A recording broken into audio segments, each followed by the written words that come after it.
na so hita katen sing sung ki ngai nahi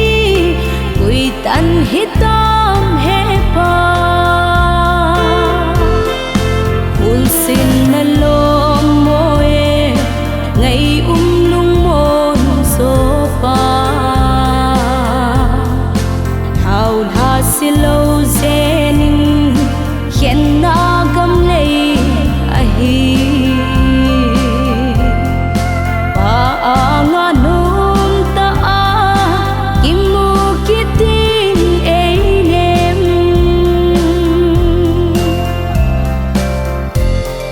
silung lai di da me so pa na lo mo e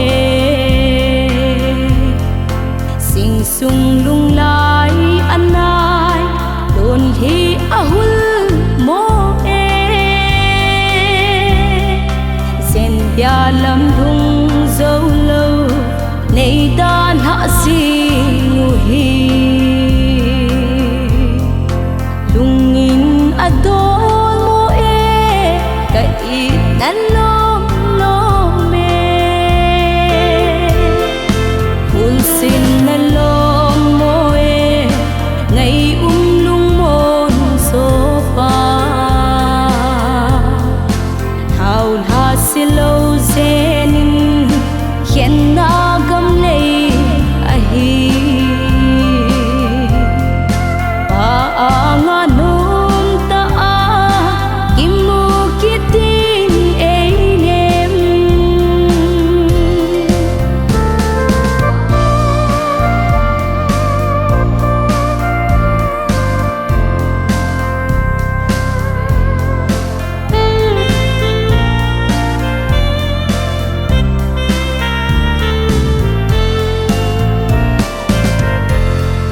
nang la ol tan na tin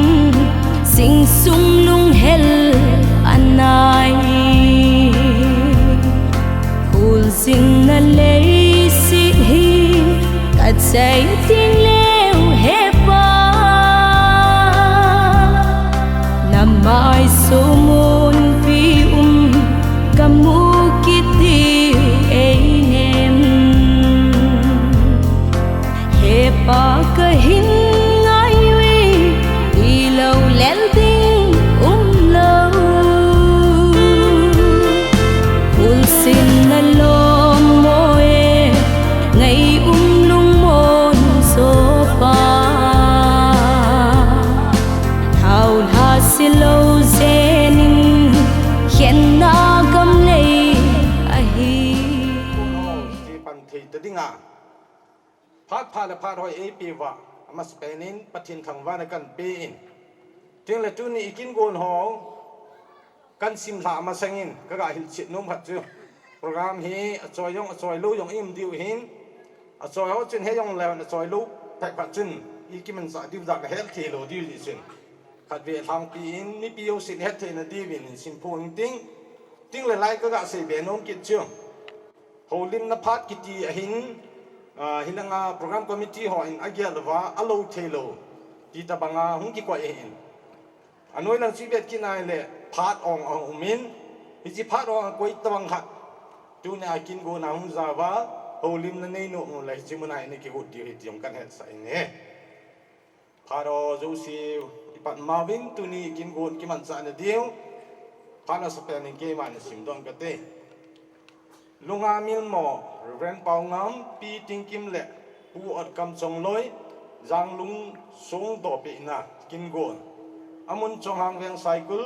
ni den som la khat ni sim som ni le ko el ha sang ni le som la khat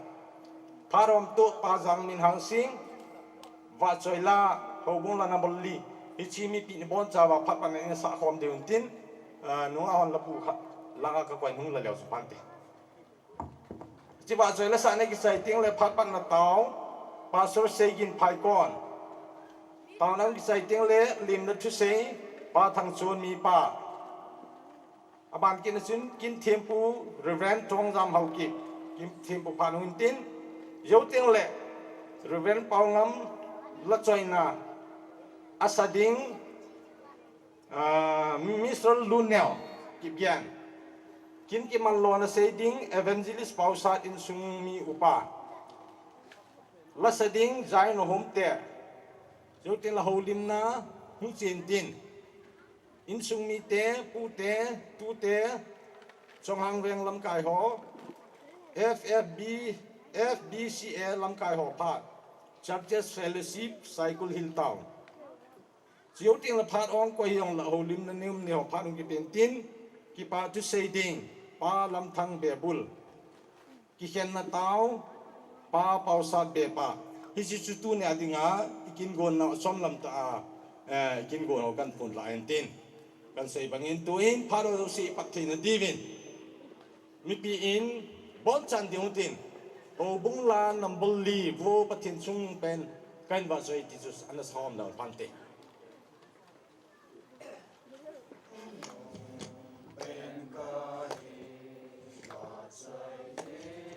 hình dinh pathin lệ mà dâu si bol thề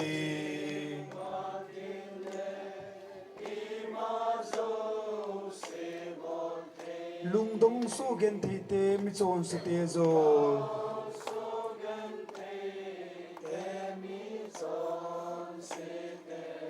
sagate gen thi te pakai lệ pathin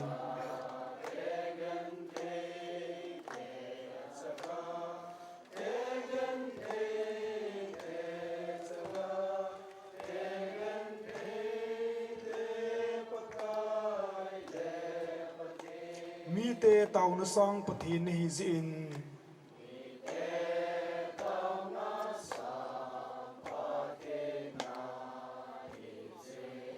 na mi te na sin mo thum nau pe jing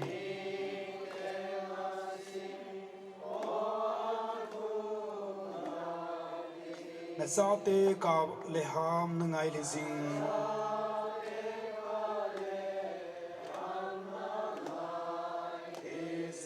thu dia thil pa bol na nung sun ngai pon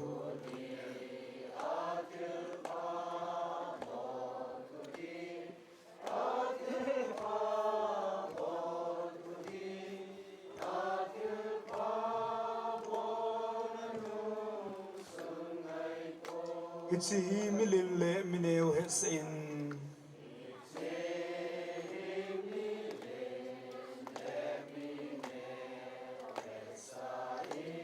mi pi te le nang ma thu do jing ho hi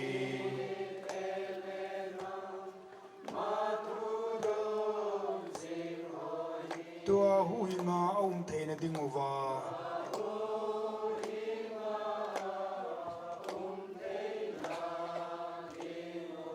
ipi ka ti diu ham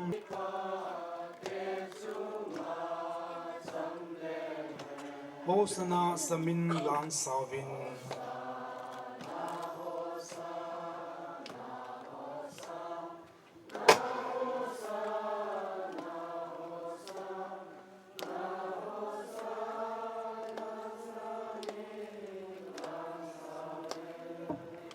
tao ding ti lo mi pi bon chan to tau te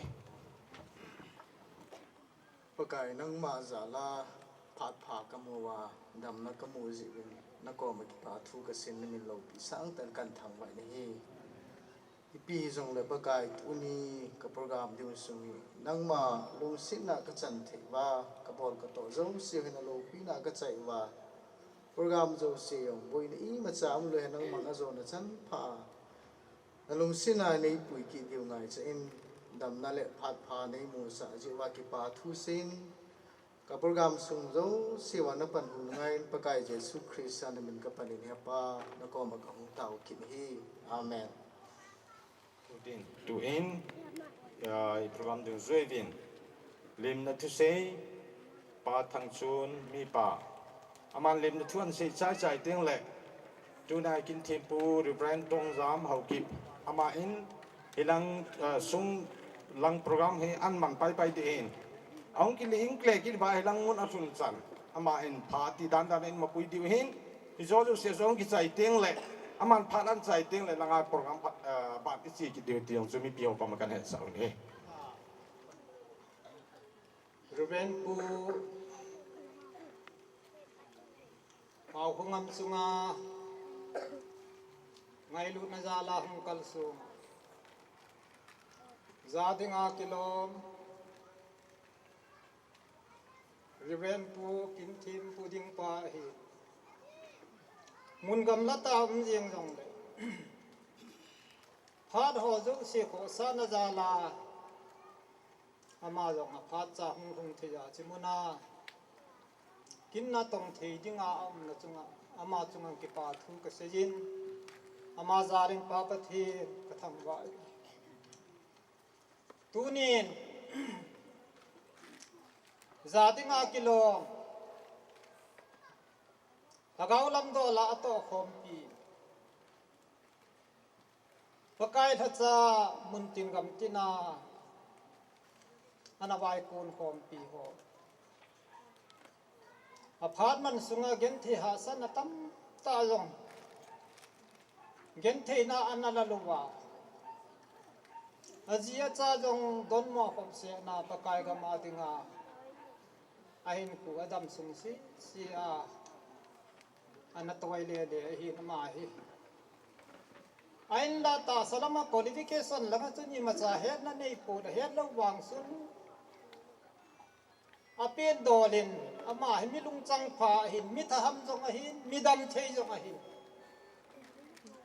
ama wang a hin khu pha lobin ato lom lai tai na che ta hi chinung sanga hi in sunga aloi nu in nei nu hi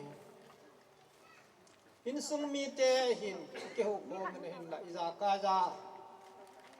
alung ge la ngai to ho in sung na da tha da thali kai bo bo hin la na hi ba mi se kin na he to lu phamo asal he jing in alung chim ta chi na to do lu wa hi le ti lung ge na nei ji chun tunin hi chikin chung changa ula nau te ho phona ke ko thomin kal phung jo lu jong tampi umin tin ama ba ama gel kho na le in sunga an nei pi gel kho na ja in sung mi gel kho na je a jil le beja kho kho hau sai hen lang pakai na na to khom pi pastor reverend ho amuna ho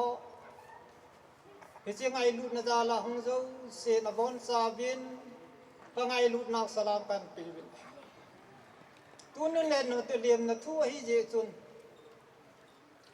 thildang tam ta hin se lang phar ho hung sa bin tin hi jong la kin pi kha dai je in thil thema khan hin ho pang ting kan se no min ki pa thu se e lo kan se no min om i pi jong la kan se na ding a hin abanin ke ho kapin na kapute hi kanu he hang sing cha du hi kaputen jong zo chen bin kin pi kin cha he jong le in sul del pe jing bi kapute chung ke pa thu ga si athum chan na chun in sunga tu te kiti hi phajo sia aboi lai yo sia pangon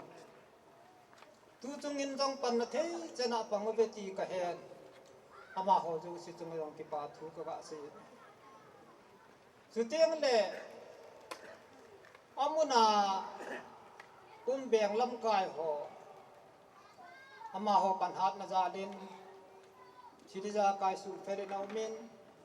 hol ho hi hen lang ja ka ja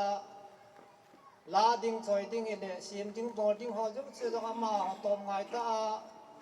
to la tham kho the hen lang taung sunga a hi je win boina tam ta jeng jong le hi chi weng hi na do la ngai lu na ja la ama ho jong aning ka hung panuwa chiri ja kai tu na to mor so thei ding a ma iza kaya lo hin na a hin pan pi wa weng lam kai ho chung ki pa thu ka sejin su teng le zun hon jong mi them sa hi bin ai wangin atom ngau nan ka hevin tu jing ka jing pi te na thugun hol hoi za ka za abolun ama ho chungong ki pa thu ka ga se ji chutiang la hum chapang hon jang za ka za ama ho neu cha cha hi jong le decoration za ka jen hen tong small so bin ma ho chunga jong ki pa thu ave ave din ka ga se ji chutiang le che chung cha nga các gã sẽ về núm chú giảm ta cooking ki cycle gam cái hin chú tiếng là cái số hin chú tiếng là women union cycle là hin Hilltown ho hin Churches Fellowship ho hin amuna ngày luôn ra là không cái cổ tu na chimuna to la tham gel ko na tampi hen lang chi na ding wa na ti jing jong le in sung mi le ta do reverend pu mai lu na jala tung ke pom khop hi ti hi ka he i tom ngai naw i ke hon i ma cha le tu na dei jo hi ding hi jong le no ho jala tu na he kin jo se hi to tha uma chai thia am ding ji a hi tunin sei the hi jong leng in sung mi pa hi na dola lim na thu ka ki pa ti a ka ga sia ka nga ajeng che hi ni jong da phip khat ka ga sei chai na a mi him hi nan sei khelu min tin sei dinga kilom tam pi kan sei pha lo min tin jeng jong la hung ki khop u la na ngai lu na hung ki khom ho zo sen ni ngai thim diu ave la taw na kan me din ha cham cha lim na thu kan sei da chen chi tan ti ka ki pa tu in ngai Darwin tuan ipon la bang ven kin thêm pupa pha thu hi de hen yan mi phu mi piang yong chi yong lao han ei to lo diu ji chun a che che chan chiu te ama ma kai na hilang sung mun langa hui si wa i chi kin ho zo se ki chai te lo hol mun la yong ki le ki wa ilai mu na yong tu wa man pha nan chai teng le và chơi nó là khát ngày điêu hi cha và chơi lại sa bị điêu chưa luôn nèo kịp gen ama ngong gut sa nam ding in phan sa sa kan nen tuan mà dấu xe kin ipat tới na divin reverend pu pi do na kan nei tan he tuni kin gon sunga hung kita lang ngai lut ta lunga mil mo ren pau ngam ting le pi ting kim le pu ot kam chang loi jang lum song do pi na kin go na hung thai ho zo si gam sung khusunga ho sa le lam kai ho hin ting le pakai pathin thasakin kato khom pi ho lam kai ho zo si le mi pi ho ngai lun na ya la hung kal sung khom ho na bon cha bin pakai ji so minin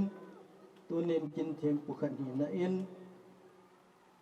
ka ngai lun no le zana salam kan pi masavin hi tabong mi na a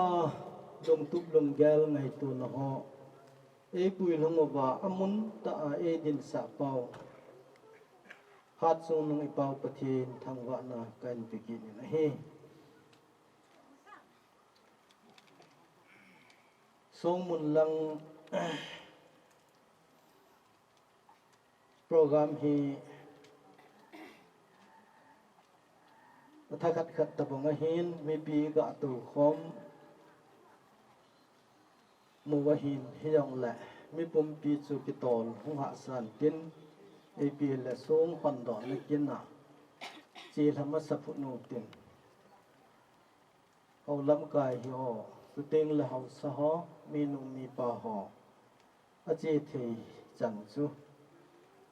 số mun lang zon ma sa phu nu tin le ban pan te le ana ding phu nu tin Bible sang unkat u tampin selubin Bible sang in siming kating Gospel zone sut ki bana thupa bung som la khatna chang som ni le chang a Jesu namanu za ke ma hi thokit na le hin na ka hi ke mai ta sana chu thi jong le hin ding a hi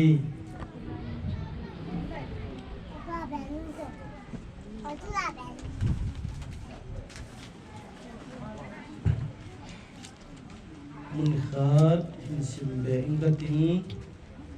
u tampi kan se loading Bible sang kan sim chu kan ngan si din tin Genesis bung som thum lenga na chang som ni na alan hu chunga chun Jacob min song khum khat apunin hi chi hi Rachel han khum chu hin tu ni ge yin am na la yin hi pathin thu thing isim nau athune pa in bon sawani in phatri bu han lang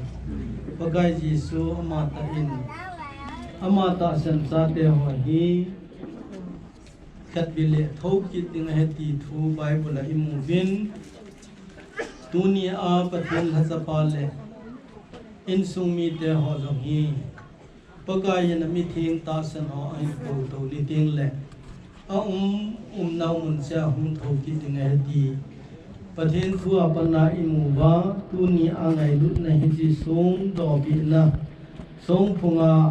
abai bul thi hoi sim the ji win pathin ka thang ba in pathin in phathe bu pi han lang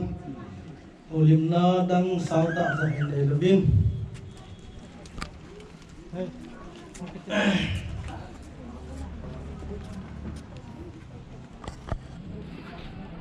aum talo Revan Paungam Eating Kim Puat Kam Ngai Lutna Zala In Sung Miten Leidam Sung Hin Khobagai Hung Ki Yaya Ngai Lutvat Sana Heji Sung Ain Tunu Hi Tuni Nisim Som Nile Kul Hasom Pagai Kum Sang Nile Som Nile Khat ni hin pastor tong khuzam ho ki pagai hasapan pa pathin chapa pathin sagau thin pathin minin hondo na kane tan hi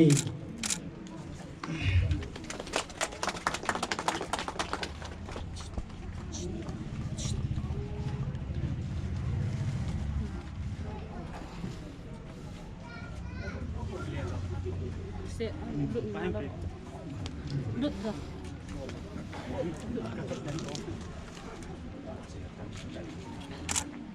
Cũng câu bị đau.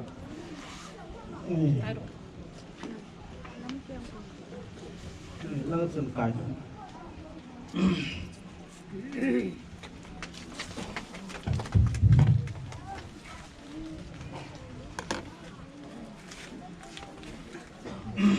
Suma kisuhi mi bin jam imung su ke diwaitan hiji ben hi ven pangam sang lui apin kum sang kha ko som ngaleli athi kum sang ni le som ni le kha apin tha kum jun tarik nga 1977 atui lut kum sang kha ko som gi ama hi pu kam chang lui cha te pasal thum la a ata pen hin apin pin me bu ane yin hi he chi hi sim do ing ting aba na hi ai le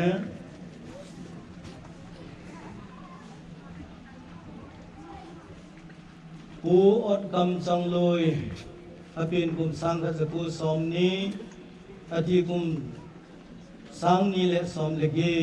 ama hi pu hal ko pau sang loi le hi loi wa sa te pasal lila a aneu pen a hi 1920 kumin si kholen na ana pingin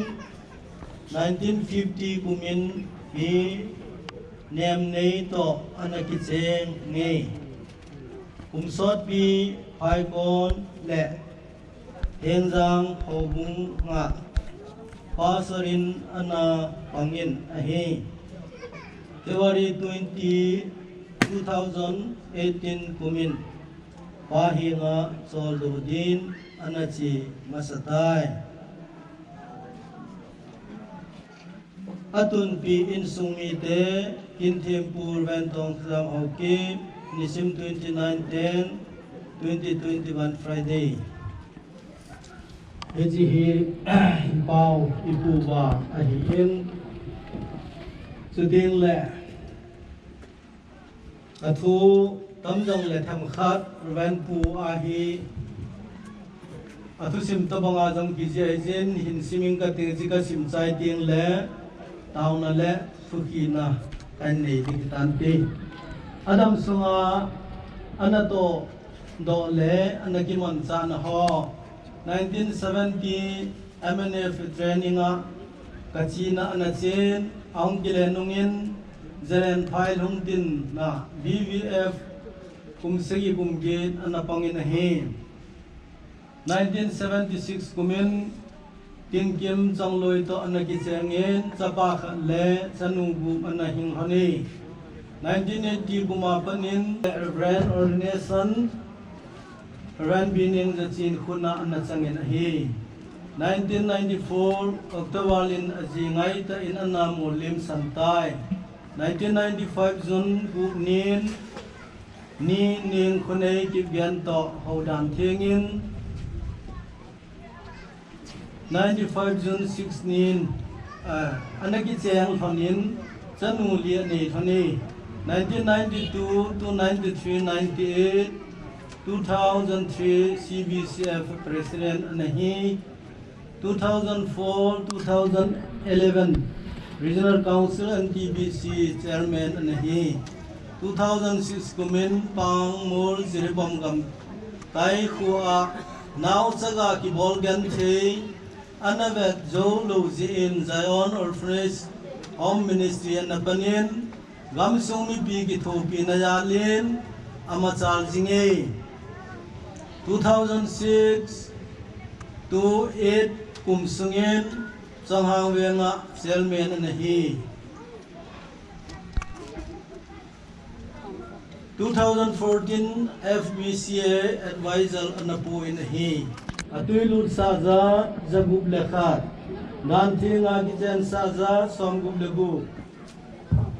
Ordination Anei Saza Som Lekhat Sung Ahon Dozat Som Ngalege Pagayan Zon Abol Dozat Zatung Le Som Khat Naulhan Dozat Zal Som Ngaleku Ovin Thin Suza Som Nile Segi Ama Hin Adam Sungin Sun Lejana Sun Lejan Ngai Lubin Apam Nei Sunin Nagaland Tripura Assam Burma Zule Manipula Ipana Thupa Ana Sei Pungin Ahi 11 July 2021 in Nin Angai Jangle Aleisit Khulzin Na Dalhan Pagoma Anachodu Masadai Alasim Zagate Kingai Napathin Kinthempur Ventong Hokim Nisim 29 10 to 2021 Friday Songdo Pi Insumi there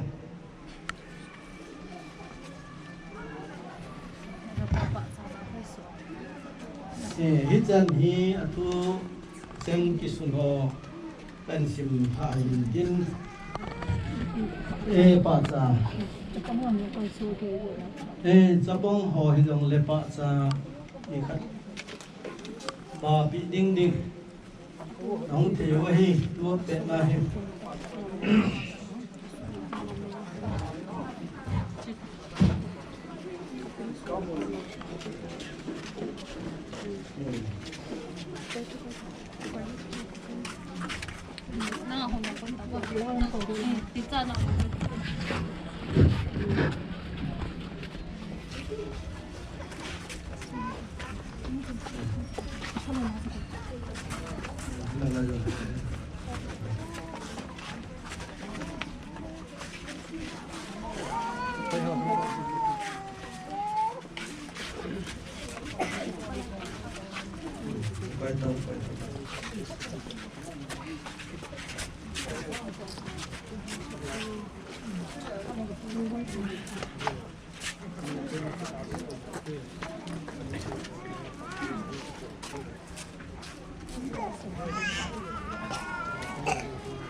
Dunia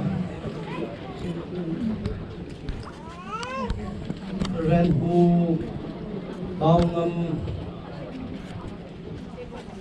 bi ding kim cô ất cầm song lôi ngày lúc này là sung mi tên lấy đâm sung hin khoa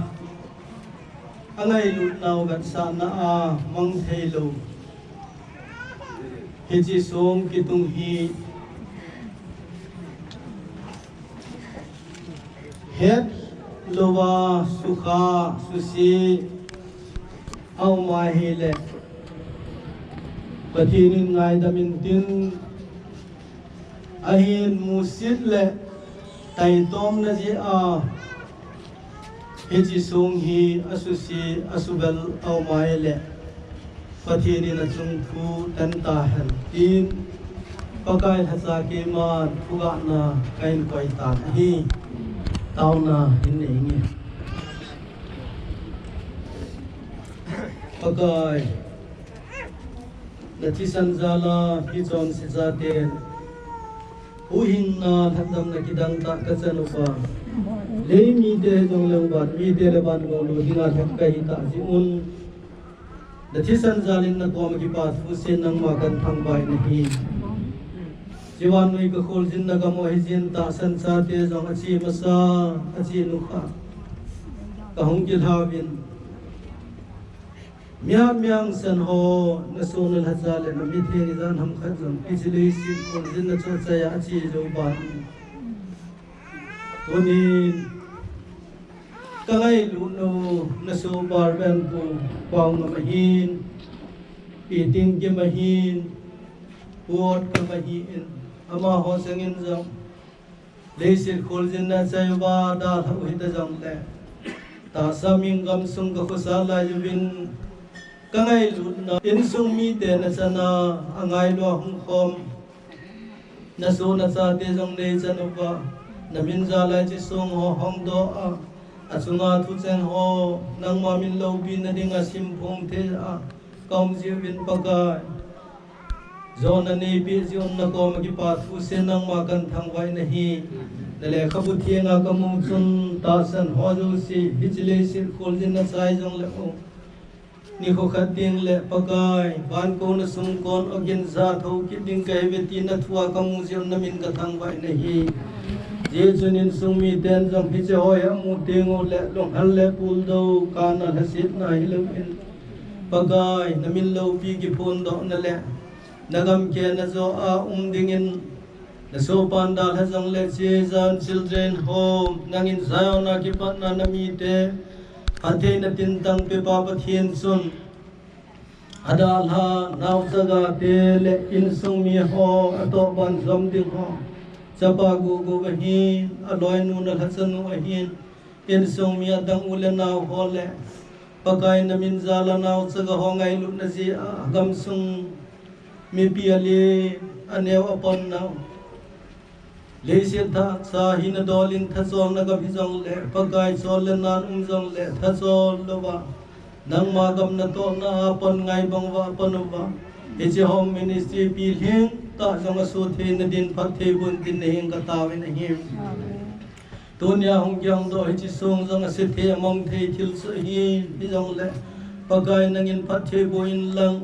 in song mi ten angai lu na za lu wa sum le pai tha le jong long tim tam ta sian hong le lamanang ma ong lai hunimin bangin lang na hausan nan le khuzon din nahi nga katawin nahi tunin bagay ni khat ni le nangin tasan hon nei kui to di ma ti kinemin hiji to ke hansan na so na la para to kompi le ministry dong nangin Kalau huhin kalau kita ministry le Bumasang sanga jong na hungkin ma ahin pagay Tagaw huhin na ministry a Kakalsun tong pete na dingon nang ma tagaw ting Panpinangay san jong na hing katawin na hi Tunin na so halong ta le hasam ta hijing jong le Pagay na minzala Sihlay song muna kahong din na le kahong holim na le kato ho Sai thian ei koi ja ki pa thun se thang ban nang ma hin pi a malamin ko laga wai pui pe ding win angai lu na thi sanai na hu hing pakai ji so minin pa na ko ma kaung ta ben hi amen bet sana ji so mi mon sa wa tu ni a pathian so pa le in so mi a chi masa cheng ho adinga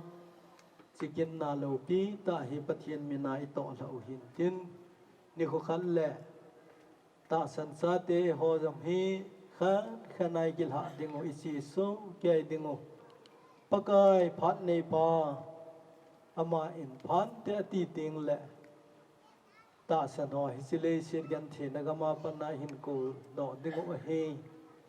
first koran bung som le nga na sang som nga le khat sun keman thugil khat ka se pi nei ve bon sakya vai nei mut lo dingo he achi ma so jong imu dan pun tin hung tho da un tin tua dunia chlai hol sunga to ho jo si jam hi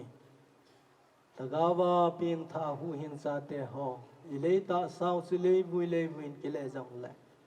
wan wa wai tho ki ti wa heti bible in ei sei pi o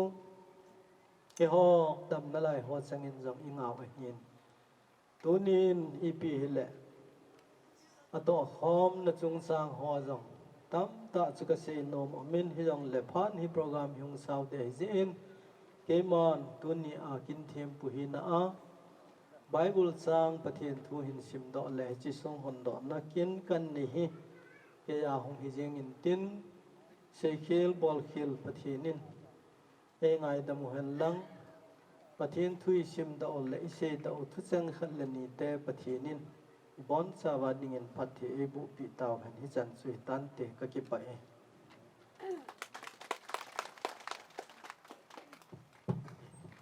ki pa min reverend pu ako nin kin thing na do na in ko manaw chan chu hin tun phat in se tha ba ban na chi pai hutin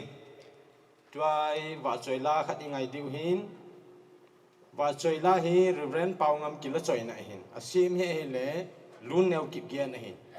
asa di ho hi ama na hi dina la buina neu khat nei ta ji a chu ama khela gul hang kam tin thang kip gian ama ni na sa pi di yong kan hil sin hin tin hi che ong ki sai ting le kin ki man lo na sei ding evangelist pau sat ku san nam pai kin in lang lo yo se ong ki sai ki ting le in ki in na thei ding zion orphanage home ho la sa ding a su tu san na diu a part a hit set le na ki pat the na di win kan he servin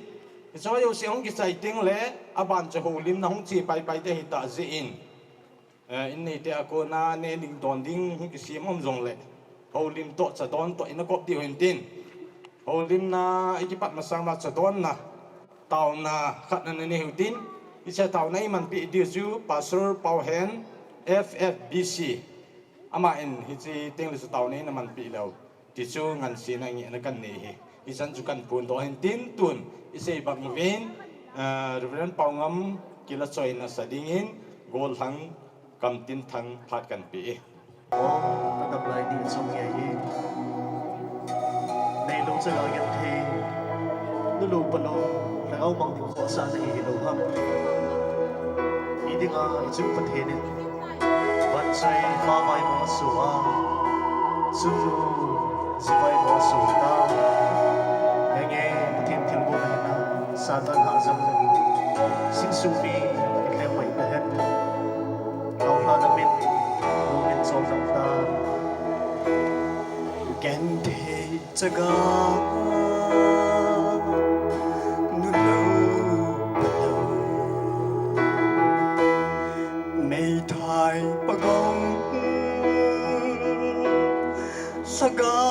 mang ding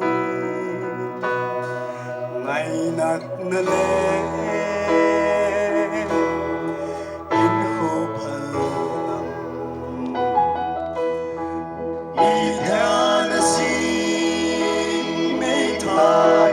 na so tam sinh sung thinh lung lai adap me ba lunga mil ni lo ba lung sa na me lung so in ve in on he ba how ha da min no min cho tan ba ang sa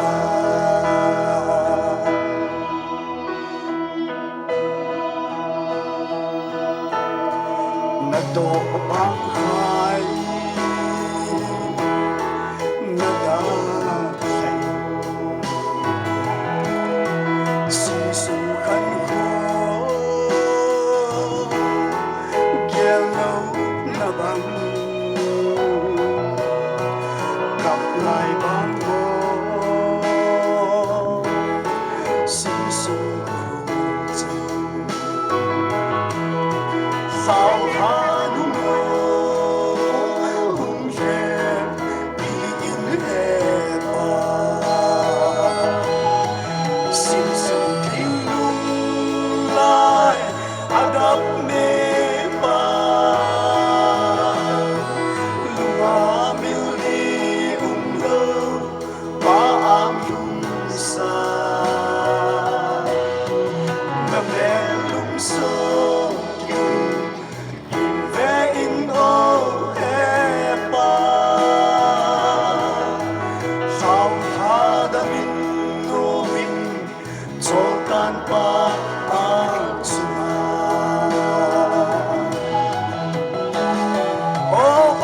sana chang riven paungam khojin vai thung digin pakai jin hei nem ve nang lai nom lung sa nei tai thinan in sungai chen jong leo thinan van gam no mai pui khom ki diu khojin vai lung đi nei ne nang la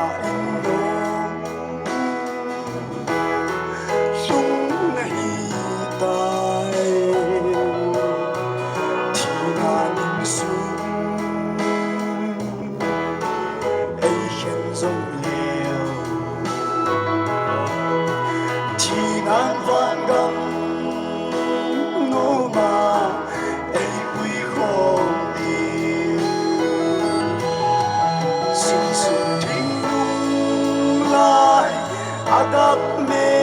ba lunga mil ni lo ba ang lung sa na me lung so gitu in ve in o he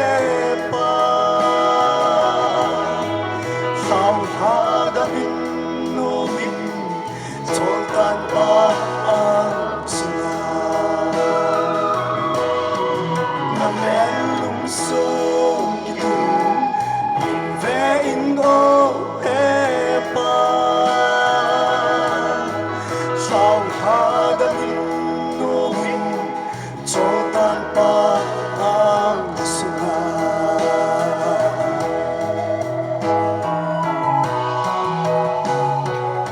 in sung mi pathianin lungmo nai pitau hen choi na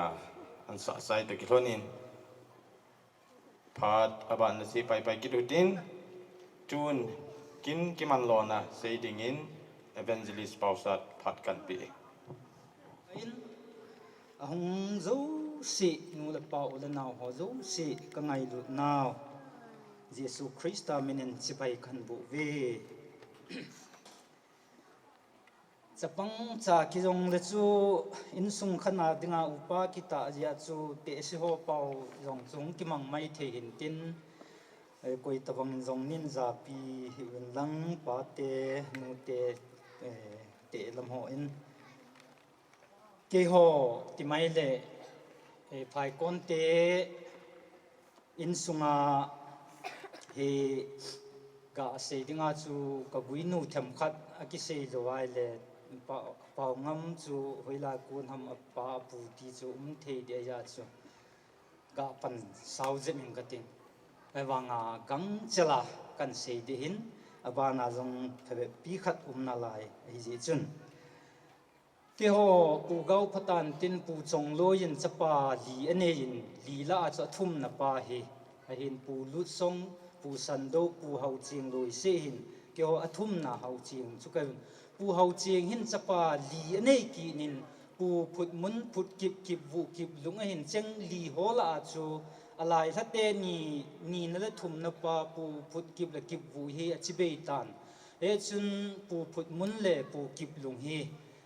swa khutui ni tawang chun om honin ichila chun pu kip lung cha hi ang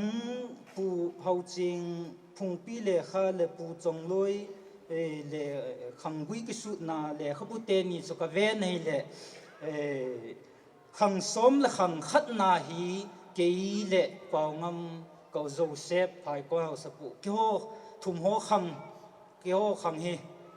khang som la khang khat na hi in hi chi khang som la khang khat na hi khang phep khat no chu ai le pu kip lung cha chu thang so chong dem so len dem song kop sem su tong pu vum jam ton se pu am kol thang a hin pu am kol thang nuya hi pu ngam se pai kon hau sapu ka u ka pau sei kholal pa chu ngam se pa chu am kol thang hi ya chu pu ngam se ho loi itia hi ke ka pu hel pau ngam hel pau sa ni ya chu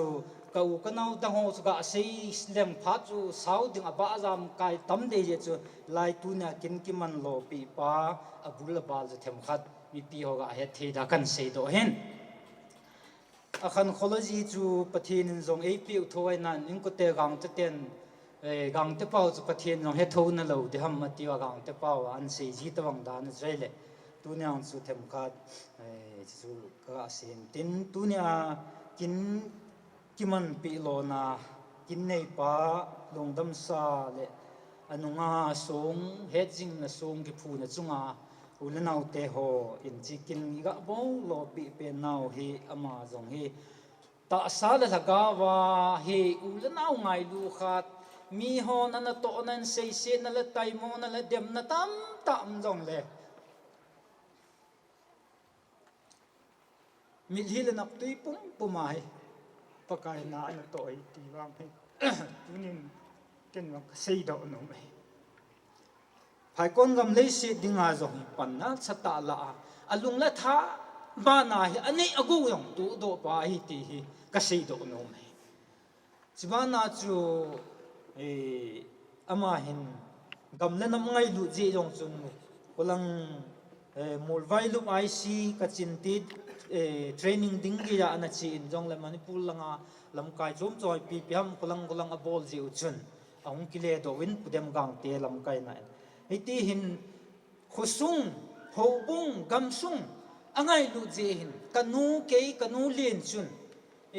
ka u te ho tom ta lo kanu te ho ka u te ho sei win he na nu ka piu chun chapang ho adonin anam ho chop do pi tho loi hi tin hong cha a sum phunga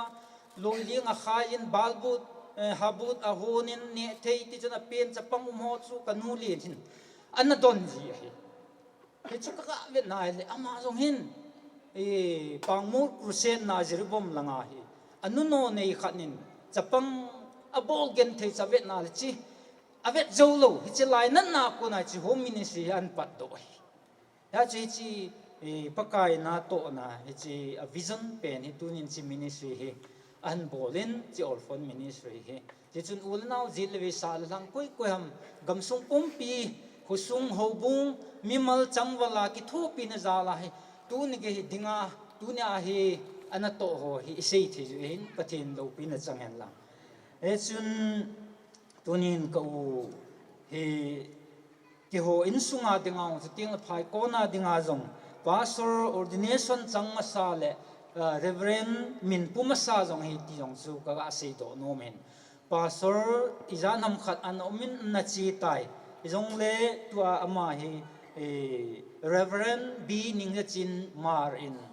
ma khut ngam nan ni ya puna tuna pathin an to jinga an to jing la ya hi kin cha lo pi a hong tan lot jinga hong bang khai longai lo tunia hi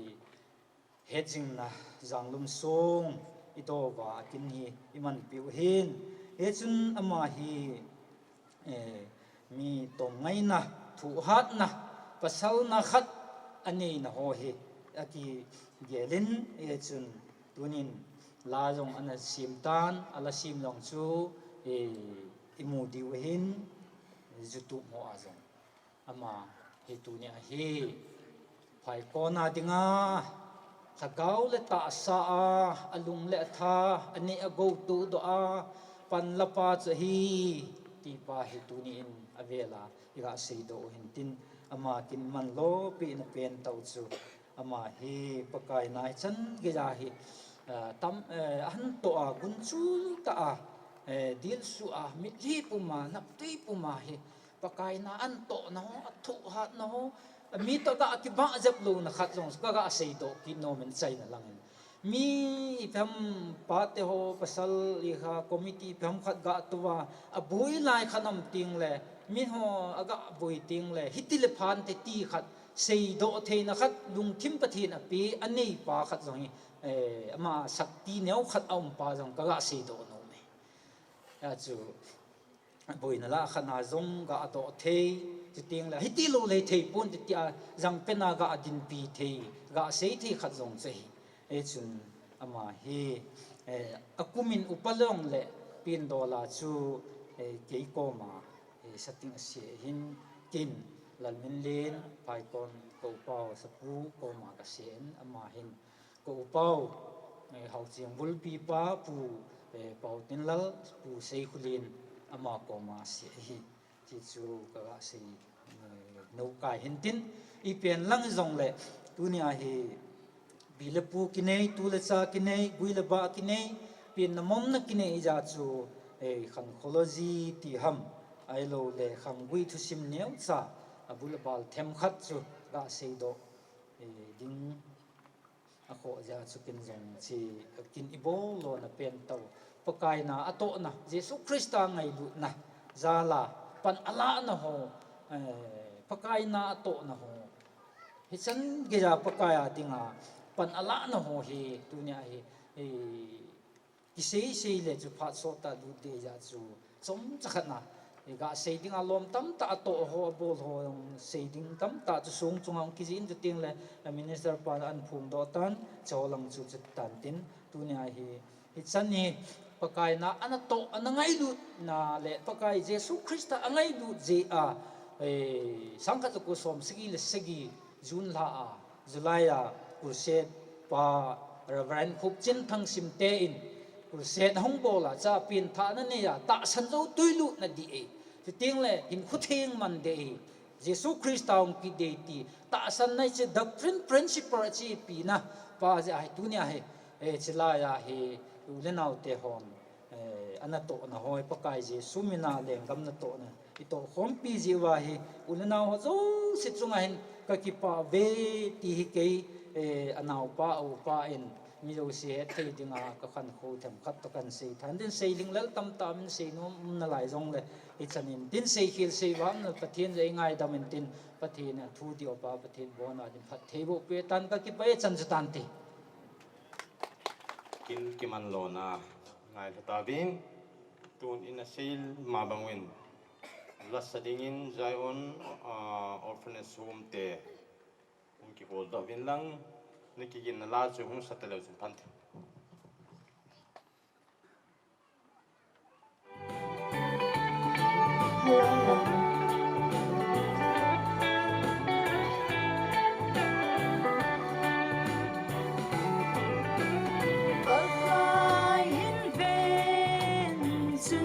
gió đi lâu tề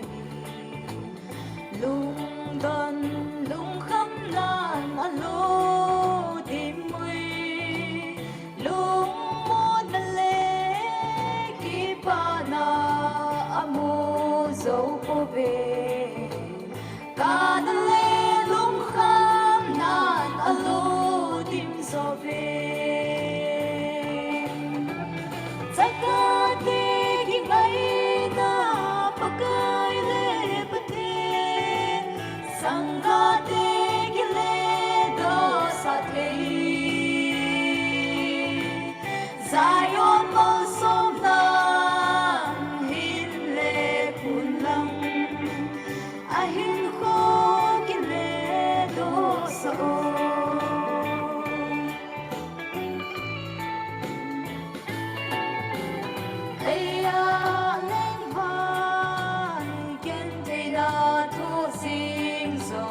nan pakai mel amuti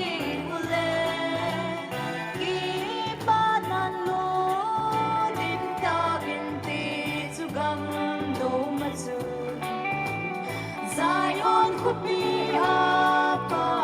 kai va chui da di Zakati ki ngai na pakai le patin Sangati ki le do sa thi Zion mal som na hin le pulang Ahin ko ki le do so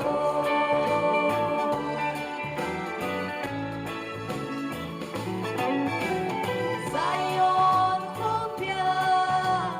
zagagen ti untaloni kanale hisuda zong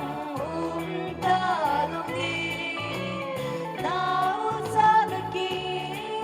musin zong untaloni Bagai patin batun salvata binti Zakati ki ngai na pakai le patin Sangati ki le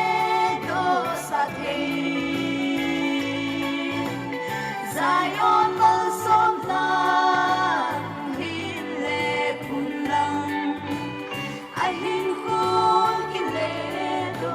sa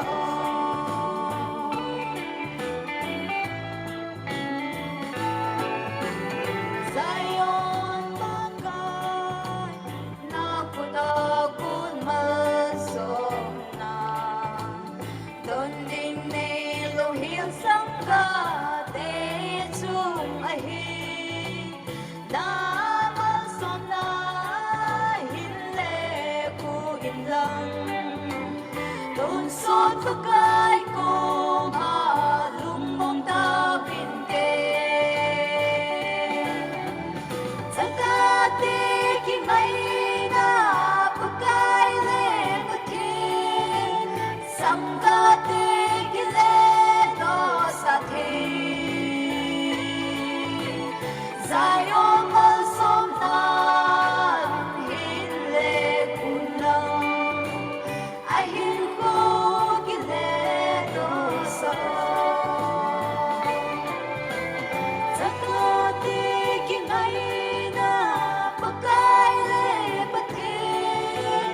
Sangati ki le do sa thi Zion mal som nan hin le kunang Ahin ko ki le do sa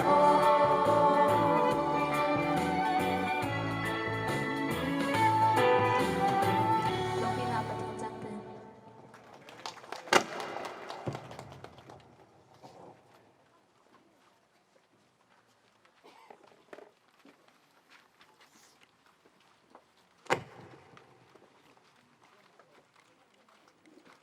Kipa amin Zion home te akonin la inangai la tawin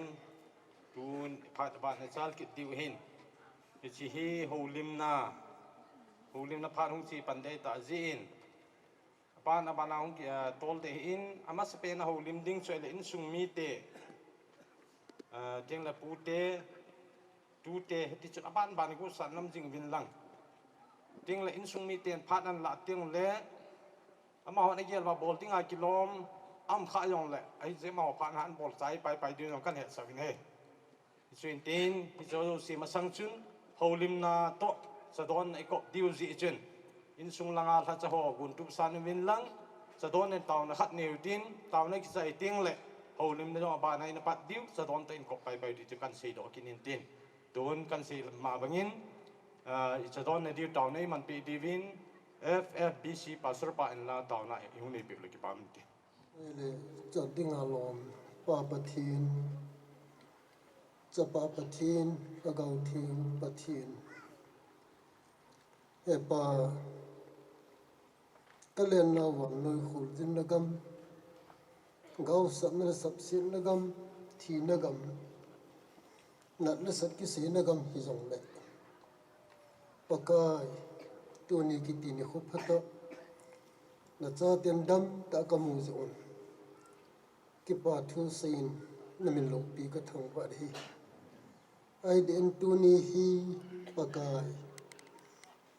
na la cha pu rilen pau ngam pakai na ko ma ahung do zo nung sang hi ta zong le in su mi ten ama het jing na sumel thelo zang lum sung a phu ni khu hin pakai ngai lut ko na chang hi han lang elo kiang la ka nga koi hi zong le pakai nem pui lut pi win hi cho zo se hi in nei ten ki pa na ji in pakai cha khon khat khat jing cha zong le adon sa no mo win yil chan lung si ten pakai in nei te ko na hung ki lui do ding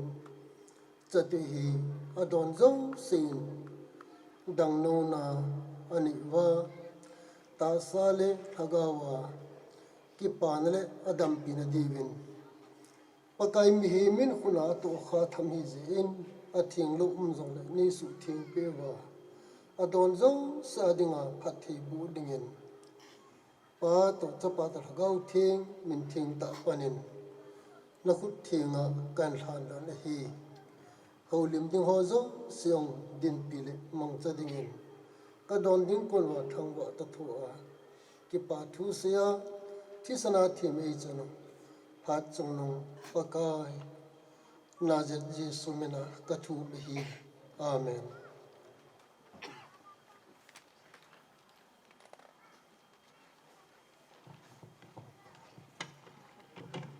in sung la cha ho ni ki su tu ta va le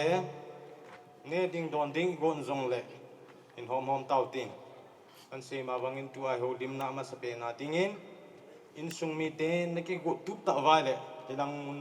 pa ni ki la ting kan ko vin abana pu te yong gut sa nom pai pai din kan bel se kin he ton in sung mi te phat kan pe e lam kai te hian se teng le chilai gam sung lam kai ho mo ko ho zo se ka ki pa in among kal sung ho zo se chunga ki pa na ngai lut na zalin ke ma an jong salam ka him bol na hi tu ni a hi ka gi lai le ga ho lun de dan ka gi lai le apat na de zo na jong ka he the hin in sungai hin ka gi ria le ilung jong he amang ji ta ilung gel jong am the ji hen igat na lam zo se le gel na lam zo se no pathian pha e sa pe lo hian nang le ti ho jong ki mu lo de hi an pathian phat sa na zalen pathian mi ngai lu na zalen to go no jong mur so a oma chateng le zona e chan sa jin pakai pathian thangwa na ka hin pe ki na he azo lan chen ko te ni rang ho le manen kin ki bol lo na ti ho jong ahin se hanin amanin asei na cho ahin sei hinglel hon awme chu kati na ai pon ken jong kalung gel ho neu khat ka sei no men ngai leo chen en asei sa vel velin asei ve ti hong chu the mai de jeng jong le sei sa chi lo ven ken jong kalung gel ho the phat kan sei no min chu tiang le hi chalai kin nei na chunga na hum ki tong chung chang hen kachunga in sunga hum pam ho le na hin tong ho thilin bol ho thil phan bol ho zo se hi ke man hen se le men azo tiang le in sung mi pa be pa in cho zo se cho hen se da hi en hi chilang chu ke man hen se po dang ka ting hi chi to bo neu cha hong ki ne na ken jong kalung gel ho hi neu kha ka hen se do no men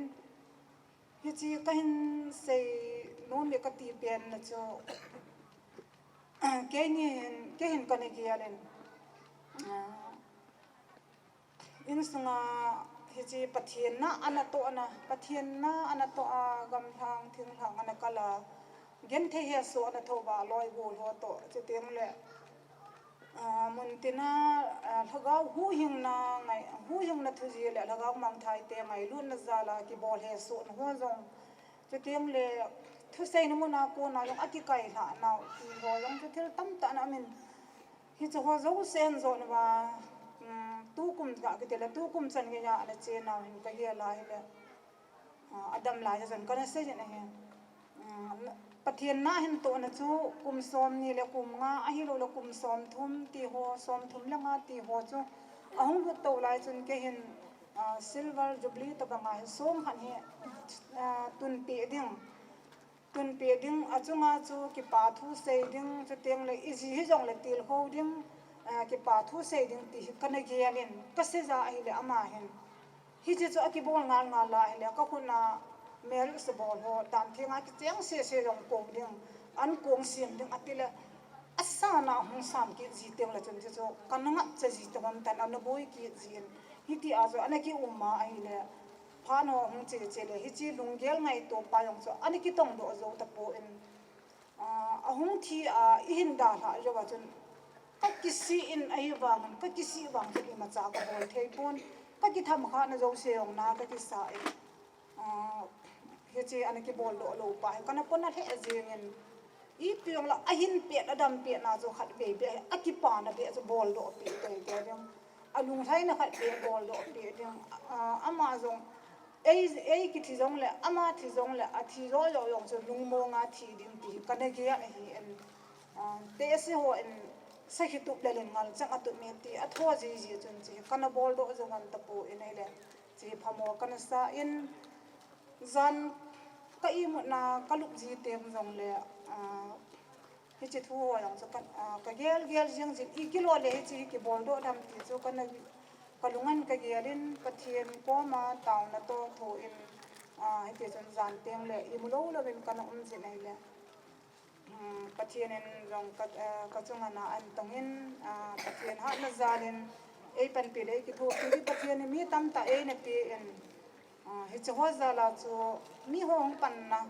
ei ki tho pi na zala ba chu hi chi kin na in tong do e pyong cha ka se hen ten so teng le ama in anatuk le ana doi pen ta chu azu a cha te hon la an sa na wa chaga te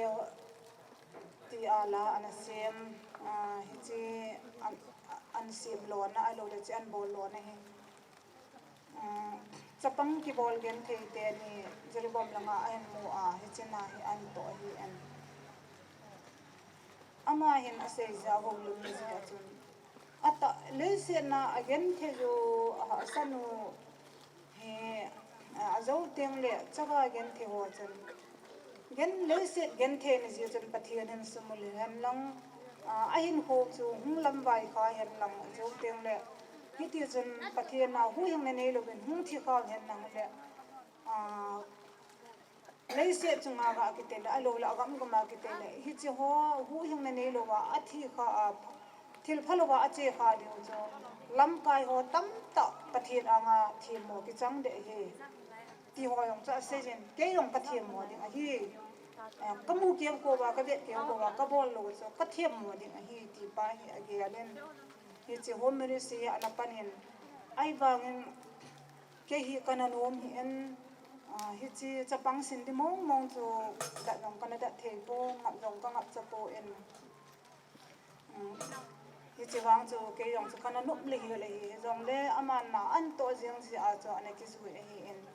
hi chi na sunga jong hen pathian no se na zalin amuna agama chapang gen the nu da pa ni lo ho hi chi muna hom ho ama sa jen ho ga ki te le ta se lam te ho loi ama ho ama sa ne hi win ache do ho zo se zong hi ama in atup le adei pi pen chu haga ma hu hing na achanuwa tui alu wa pakai anjona lu nu ba ho bung mem bol hat pakai za pi thung khan a hi diu pa chu ana dei jen hi chi adei pen ta zong chu pathian ha na zalin lol hin na le mo so na phata ani to min ache do ho zo se hi hu hing na ane zubin tui alu no win ache che na ba pi sal ti ken ho aki po so ke zubin atup le adoi ho amor so ji in pakai pathian thangwa na ka hin pe na he chi hi amang jong anatup pi pen sa hi in adoi pi pen sa na hi in ama hin ase ji in aholim na achun ke za dinga hi phale ni ho hi chai wa de tai ti pa gang chu ase na hi kum thum lang chu analim ta na hi thu sei na chen le se chunga hi nom talo che teng na chung ban ko pi nom angai bo chu ase ji a che ma so ase jong le hi ta chu a hi long ji lung heng ta hi zan I molo lo ba hi ana ji a hin khat ve ve le chun ke kwa ma chen a ho lim ji en ke nang a ho lim chu kalung nom mo ji en kalung hang che lo en kalung lung nom mo tan kanom ji na hi he chi kalung nom mo na pen ta chu mi hem khan hi hita banga hi ho lim na thu sei na ahin ne ji te nga ile ahin ko so ji ta poi ti pa ka yel dai ama jong hi a ho lim dan le hi no ka ngai je la chapang ho ko mana boy na pa hi phata chan jan ven ama hi sot lo da hi a ho lim la pa wa ka hian hi ta ji pha so tam ta lo da hi het lo ka la hin ko ki chai da hi ama hi alung lai na dinga na diu akipa na ding na bol diu athanop na din na bol diu hi azau te na ki si di wa hi chi ikisi lo na di wa na phate tai to ni wi ti pa hi ken cha te wala kana sei je ngin alang khana cha ma jong hi mi ve si a hi en anat na ki ti chu abbe asam jang se na lo wa hi abon na jeng hi analo lai be jeng hi amit aha ata sa aku na kiam asung alai hon jong adam lai lo wa hi bp jong bang la ni ma bang la sa hi abang la aha huwa ta cho anak na zan hi ahung ki to che teng la chen jen jong an ki jen the ji lo hin lungdong tan an ki jen an ki be ji da to lon jong lo pe de ji po ven ne sa ding jong he ji even hi ti ho hi them he ne ding anak na abhi pi ham adai pati sam cha hung nem teng la hi chi lo wa jen de ti ho cha na se ji hi ti a zo boy ta an ki jen hi en ale tukum singin ama in sunga cha te nau te ho ke ka hi in to ding tam ta maban a omin he jong le hiti ho zo se da san ta ve alang khana ka gel ji ai le ama he anom sa he ama he ache ma sa ai tai khat ve ting le ke jong hi ama ta bang banga ka chi da hin tu ni ama ma sa hin ke ho nu cha ho ka nu ka ai tai ti pa ka gel ji en hiti ho cha ka gel ji en ama sa am lo le anu kha kim the lo di ti ho ka gel ji en ti ho en lung mon na ki pe ji en amma ban na thil ha sa pen ta ka sa chu ama na to ban to di pai ha sa pen ta hi chapang khat le ni ai lo le chapang hin ko se ma chapang hin ga sin ding ti pa chu ka gela hi le kalung gel asan dan cha ha sa dan so kinga na di jong kan nei thei po en chiteng le hiti hen sun la zanin imu thailo ding thailo to thailo ko hen po ki mang ji en ai pathian hat na zanin in songa hen lam kai ho hen chiteng le ami ma la hen ko hi ta jong le tun chan ge za hi mai cha mung se ma ung tau pe hi jeng en hi cha ho zo se za la hi sa le tu te ho to che to the ra ding ham thei ka hi ve ti jong so ka se do no ma hi en ke jong pi jong le tu han song ki phut pen pa hi ama hi achi a hi tan ahin ko hi na tong han hi ji a cho ahin ko abi hela hiti achim hela am di pang so kana nom ki po in them khat be hi ana to na thu hi sei ho ma che teng le ji ho ma song ne khat be tu be ti chu lung gel kana ni ro hi in sung mi te hon phat sa na za la chu kin bol hi hi chi pen ta som ki tun na pen ta chu adam jong ai pon ama som ki tun za chu kalung mong de kalha mong de chi a chu ka ha de ai lo la ka phat do de ti na jong ka bo la hi po in sung mi te hon ka gel la ka ngai to ho pen ta chu tu le cha te ho ahu khang len de ho ji ai ka bo la he hi chi pen ta chu ka hi chi ama ho mu khang len do ka ti na pen chu sa te tu te ho da tha ta mu khang de ho hin hi chi song chunga apu apau na to na hu chi sun do pa hu anna to la thil bol ho la hi no ho hi a hin ve no wa a hin simu wa ka cha te ka tu te khat be no hi chi song asim na wa ko na pathian zala hung din do na diu pa ka de hi ama thi jong le asong be chun pathian thu a sei ding pathian na ato te ke ding ti pa jo chi chu a he ke lung tuk la ke gel chu chi ai pen ta ama ni tin na tongin alo le tin an chen ka pu ka pa tin na an pe tin an che en hi chan ge je ni ti tin amin to aban ke jong ka pu na to aban alo la ka pa na to aban ka to di ke jong pathian na pan lang ka te alo le pakai ga ma kon ta ni ti ding hi cha te nau te khat be na hin ki gel do ba hi chi zala hi in sunga jong cha te pathian thu zala ahung ding to ahung the na di pa hi ka dei pen ta ji a cho a thu aman lo na dinga chu ji song han hi ki hin se ma he ti yong chu ka sei do lo ma hi in chwa ka ge ji te nga hi le phate cha in jong a thu wa yong ka si ma le ka sim ngam ji po in kalung he anaji in kalung he i tam kalung no mo nai tam ta ka ne ji in ai wang cha la i ma cha la ke lo the po in naw te ni tua la hin sem pa la sem pa yong chan la thot di in ti min thot lo nin thot he men aki sa do ni te na ki zanan te ka ti a kana nu lo hen tu ni chu ka za hen ala sem ho yong ka gel la hi le hin ko le in chen ta ki to chen an sim an sim do the jin ki ho cha te naw te tu te ho zo se en jong hi chi ama na to na hi tu a chapang ka sin ho go elo ba amuna hung kal song ho alo le inna hung lu na cha le naw ko e jong le nga ho hang ko e jong le ahung lu no ba asimo ba hi chi a ko na hi pathian thu a mi khat be jong din do na ki in sunga jong ka gam sunga jong aloi a go ho zo nga asim jong le ki pa diu athanu diu ti ho ki cha ho lang hi ka ge len hi chi tai lo ba chun adang a ding chun awa pha chom na ding jong kai pon ai bang anna to na le athil bol ho le again thei thu ho akal son na ho hi min a he na che teng le in sunga a I ta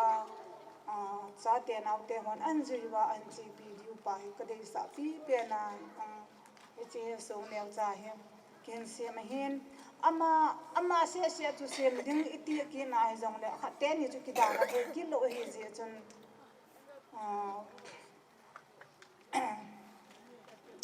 abon ba athuma ba chu song chu ki hen se ma hi en asong alien pa ko le amani a di a hen khat pa ko le ka pa ka te pu a da hen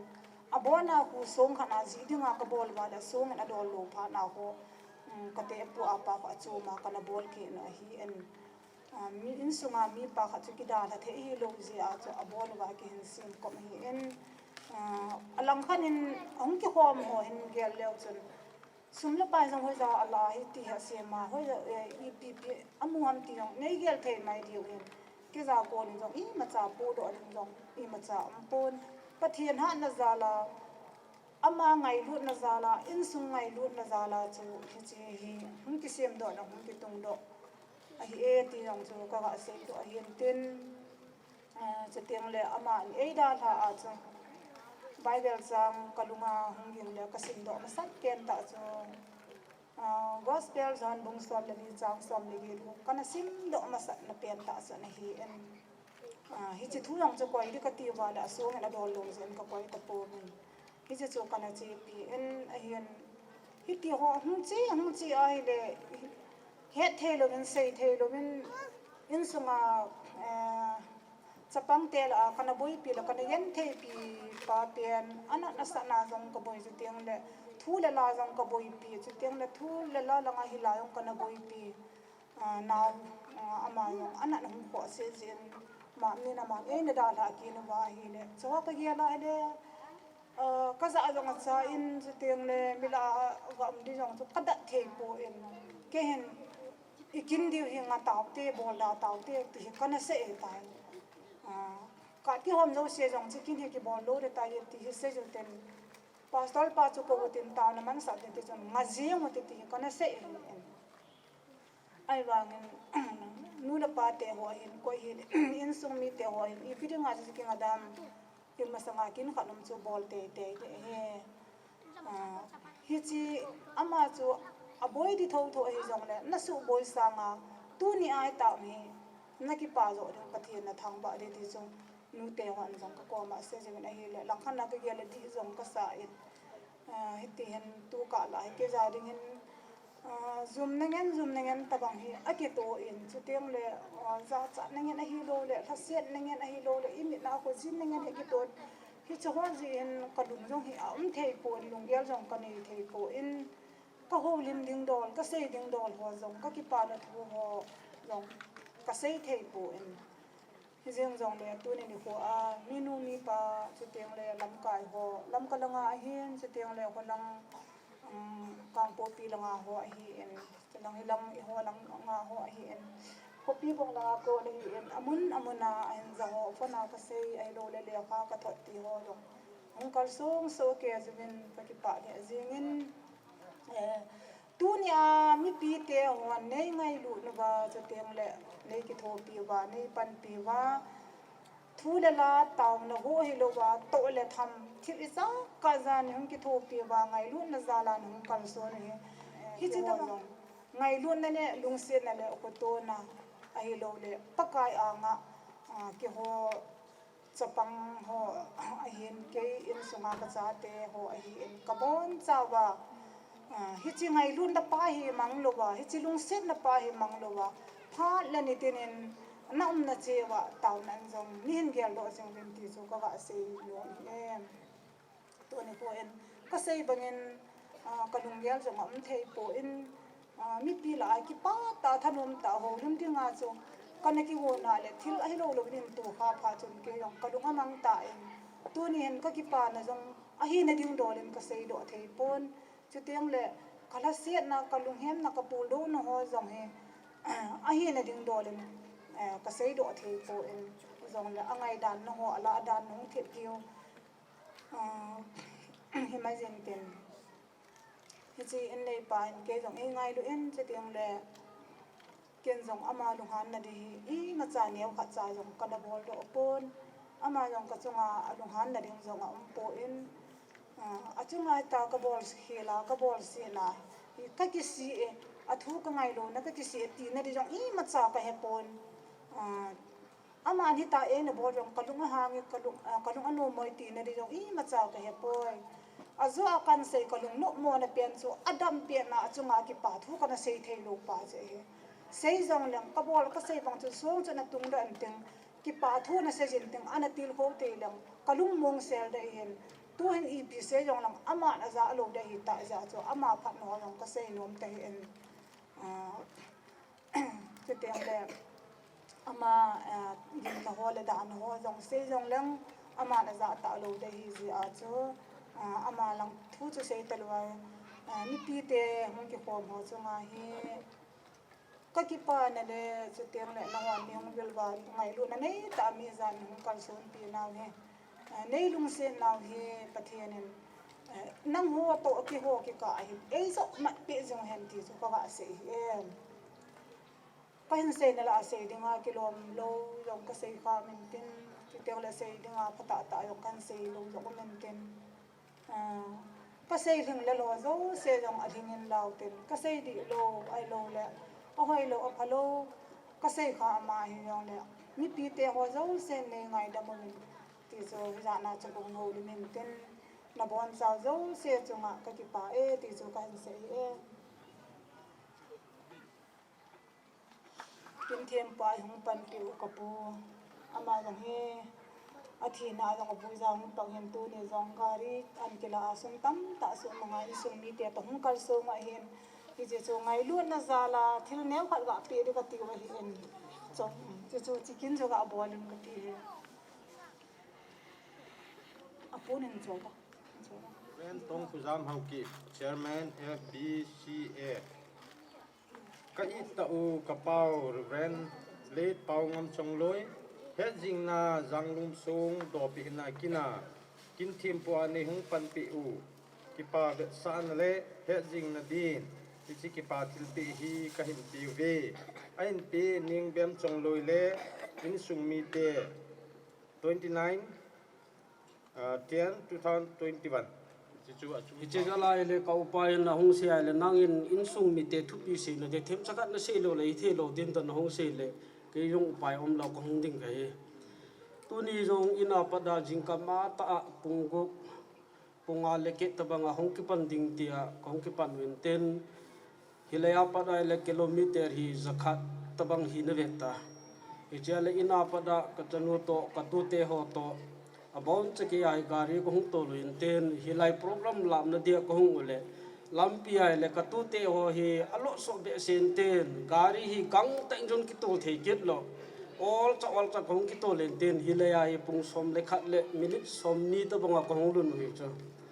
hi jong hi pakai pathen lu se jalhin lampi a jong sat na le boy na i ma om lo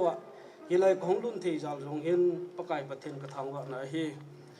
echai kau pa ile amathi dia ta savui nia rong ka hung lap thei ket lo sunday hi den monday ama ko phone ka hung ki bole cycle lang ila covid positivity ho ye twin ept ba tele now I ma ticket lo cycle la hi free ten ke ka ga la le ama rong dam ten ka ga li cho echai hunding ti pha le pha rong ki mo thei ket lo cái community rong hi pastora 2003 a pada tu chan ge chiru khopi jaw sia hele dolang te la len pen hi in gap janiwal hin ten pastora kapang na lai cho he chi sanga hele bible translation chiru ot translator khada jong kapang in ten kapoi jong kapoi pe si amba dam sunga hilaya ang thelo jal jong hin ngai dam ka thum no ma he echai le tunia jong koi ham ka chanu hi ama na seidana le ka chanu hi poi ma marriage bol ni ama hongin tin ka ina lubin tin jane na ma na se ai le ka hong ve dai le program zo se ka hong ve le mi him program hi poi pakai pathen program hi echai le tuni le chanu hi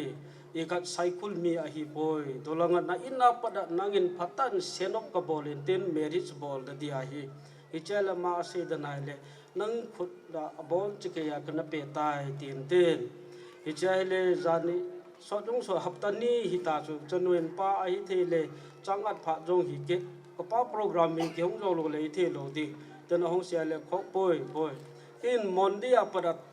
thursday chan ge hi association translator read and review checking jong o maintain boya boyin tin ka ke lai le ept di bha bo jong su kit ta ka ge le pakai pathen lung se jalhin tu ni hilaya hunglun na dia pha jong pe thei jar jong hin pakai pathen ka thang wa na hi echai le chanu hi koi ham ti yong hi introduce them khat ka bol no ma hi parki boy lu se ten khat ve mi hem jo se he na dia hi je cho bideng ten tuin pakai pathen jalin cha jong ni nei ta chu nu mei bo hin ten ke na ma kuma in tha inaugurate bol ya ma kuma wish ka pe chu ipiam athum chan na hi pasal hi di te ka se pe chu he jai le ma aloi pa hi le hilaya om chu ba ma aloi pa le ma hi chu in sunga jong ka cha te ho hin a unu ta thisen khat ta banga ke lin ten ikhat pineng anau pa kha jong hin ten adang ho la changat pha hin ten ina bon chake ka dal ha anau pa kha jong hin ten stand di ten che ma anau pa hi chapa hi tukum di ma first year simna dia admission ka bol le kin ku KSO langa registration ka bol picket KSO in WhatsApp ai emi po EPM information bon chake hong thot pele pa I ma ka het poi EPT bha WhatsApp ba jong ip2 omam ti yong ka he tile nang hil ngai hi chu mi him tile hil ngai chu tin ka sei pe he chai le tunia yu sei ding yong kilo ke yong he ka sei nom chu in sung mi him khat ka he iti yong iti bo se ka sei nom he tunia ikat minister pa to lam kai ho to tunia mi bon chain pakai pathen minin na bon chakiya in ki pa thu ka sei nom chu hilai chan gen ki chai di ta he ichia hile ke ni hi gam jong lain tin ministry jong tamata min tin hi che program ki chai phat le in langa ke le ki ti he chu ka upa se da nai le ki ka cha hi poi nang na cha hi ten a se ai le ki ka po jing jing ki ti he chu ki pa ome le chan ke ka se no ma hi ha bon che ke ai ki pa no me introduce le thim sakhat wa na lai chu ama ani to ain sung mi te ho jong thim sakhat hong chu o pineng ani amarang to insung mi te aulen jong hong en ten aulen ni la khoi lang ke tam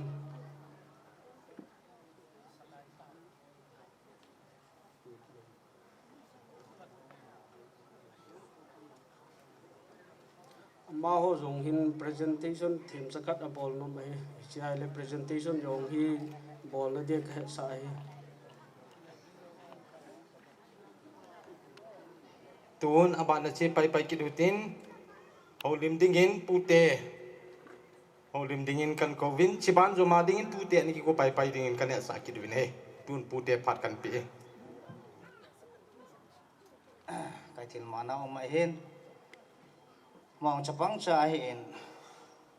anu to ko sa hen ai jong le to ai pui ta khat ji a suma he piong le chapa chon he onang ma jo sia nam khát thì rằng cái này cũng thấy tập bồi mà dấu xe cho phụ tế thì nó hậu lim nó phát mà dùng là năng in phát năng là tại tí lệ cái tu này phụ tế thì muốn ăn cũng thì nè cái là một liên nào cái hen xây mà bằng mà cho tu này thiếu tâm pi ipida tu này thì phụ tế thì muốn ăn hung tiếng à cái ham thì chúng sang hen lang cái nên tu này upa different paungam langkana se dingin so na dola se le tunin lien zo ha jong le ka tu pau ti de ta en along ni in kyo bui le ba tu neu khat jong kana se ta en tunin lang pang zo se ta pung ka ting tunin ki paum ka sama ma jengin tu te ho atin ko ning bem hen chule cha te ho chule aban kinin anau te ho sau te ho dang ho jong lunggel nong ti se khom wa sina chung chunin ake tho pi thia lom tu le cha ra choma chila to khom pi ho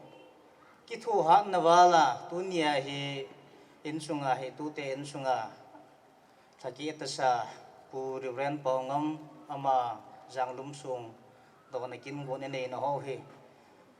in sung mi te hin chila kin chunga ki mang cho ho zo si chunga pute hi na zal chunga ki pa thu chuka hin po ma sa ne he tunin ka ngai to ai le thu tam ta jong chu se ding jong ka po an ai na ta bang kin gon hi ki nei na ding chunga hen neu kwat ga se leng le ka he ka the ka na mu in kana mui chom khat jo na ka choi langa ma man khu jong kana ha he ta en kana ha yen jana dung be ma chun sai chun ka hin gel to en ai chuna chung chung na chun la ya minu ko jong ning bem jong phone ka hin bolin ita bang banga than sung pu na program kin gun ho su iti nei din tiu ham he o tin ken jong phone na chun kana ki ho lim pin aman lang khanin an kong ki ti ho ki siam zo pon he jong le chatui tam cha he jong le ma to khom pi ho ama ho jong tha na za le ma ho in ha tai sa po za la ba in sung min jong im sa ki nei po atin aboi na thu ho jong chu ana season lang khan ken jong ki paum ka se apai lang khan an kong lo pi tai jong le tunia hết sinh là xuống than xuống amang thei ta lo a hita en tunin tampi sa langa loi la bong bo sa tampi ki that han lang hi jong le akam dam poni ne chai dik chai ta amang thei lo hi than xuống fatike cha i do pi thi wa hi china chung chun ki na abela ki na ate sa pu hen chil adang dang jong be hi i chan ya lo pi hi ta hi cho hi alo pi zo hi ti hi ken jong kana gelin te chun neu neu he kana khol le monin chỉ nên chung chung kia nên program cho hai lại nếu khát cho bé cho heo WhatsApp nên thật tao cái này thì mà trong gian lăng ở chung cái handphone lại cái xây một bệt lại ta hiện trong khát giờ bên program nếu khát cho hai lại khát cho in thật nên ở chung cái gì là hay là năng cái nên khát cho phụ tế khát thì cho ông mình cái chung có năng cái thì làm mana thế to kau pateo cái hồ to là mà ni he anu cho nó với nó khát gì hiện ông thầy ta lâu thì ra cho cái hiện ngàn siêu và phụ tế khát na cho năng he phát na lâu thì tại thì là tu ni ai kiên cái hiện lâu hiện hết thì chun hi pi rong là tu tế in cái thì làm mana tế phụ tế hồ rong ông bôi tiền lang là bôi tiền tu ni ai cái ni hiện molina cái ni hiện cho là thông tin là cái hồ dấu sĩ kít tiếng cầu bảo thông tin là cầu bằng mà trong hè lối nu tổ hung thì hiện lối nu tu nia hi program có lại đóng tại đồng pu mà trong hi golwa program merix cả đông mà hiện cái lối nu dengan anh có thể làm trong hi kí nên hay cha hi cầu bằng lối nu trong hi anh này te kinh này tiếng te tiếng cho abe là cầu là hắn mà anh hi lệ chỉ gì cho nó mà lối nu hung tập bốn mà hung nhận sẽ cái lối nu to mà to tu nia cái hung thật vậy chânคนละงาเตียงหิจงเล่ตูเตนฟูเตหอหังสัตเวทีถึงเส้นนั้นสานดีจงชุดตัวมาสักการหินเสกิดเฮจนตัวนี้อินก็เกลวินเฮียอาฮิเลดังกันเด่นหอเฮอิจาดิเสวังจนปีละปูเป็นน้ำมันนะกุนโดนะในเตจนนักขันนะเตในเตฮิเสวาจูตัวนั้นฮิตบังเฮคิดหงกิกุนนะที่งาคิดปัดนะเห็นอิลุงเกลาจูhạt chú tê tê đi thì cái là hiện nhưng mà cha cho chỉ mà sang yên trong lang khana sẽ tiếng yên hết chi nó nằm mong vô hết tiêu cái tiêu tí trong ai lâu lấy mà sang trong phụ tê nó chun còn bị rồi nó trong sẽ cái này buồn này cái này rồi không có cái sao thế dễ nhìn trong là tu ni hiện bây giờ là mèo bé cái lẩu tiên phụ tế hiện ở trên neo cắt trắng ni trong là cái bát thu xây tiếng cái nộp ra cho tu ni cái hung mày mới hiện tu ni bây giờ là cái hung lấy gì chun tu ni hiện cái ni nộp vào chun cái gì lên năng cái nên tu tế tiếng thì mà sa bây giờ tiếng cái này hiện lăng trong là tu ni hiện tu tế họ hiện tu pa kam go le na hin ta le anu hin ta le te sp he tu ni ai ke ho ke ni hin pi jong le kon ve khat khat cha ha jong le hin lung gyal ngai to kan ne ho jen loi nu chung do en ten je a cho ki pa na za la tu na ta bang lo pi ta kin lo pi ta ho ito na to do na ho na ho tu te na bo na za la wa tu ni a he na pute cái này anh dùng không có cái nên in này nó cầu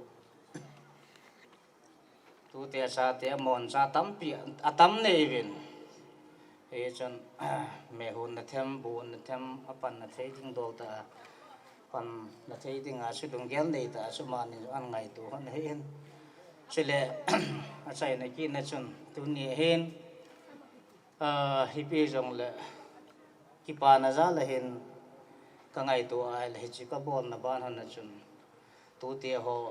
cho nên cái số penong cái nền nong pon sil pon việc cái gạo bon na ban và chun tu nín nhưng mà khám truy giống là chapang chẳng ho en giống sa khát về ni về họ giống giống là gạo tu na thế này tiếng chun cái nuôi yung la pin lang yung lop neo khát cà phê nô miền chỉ thằng chỉ chú các gạo hồ lim là hình tin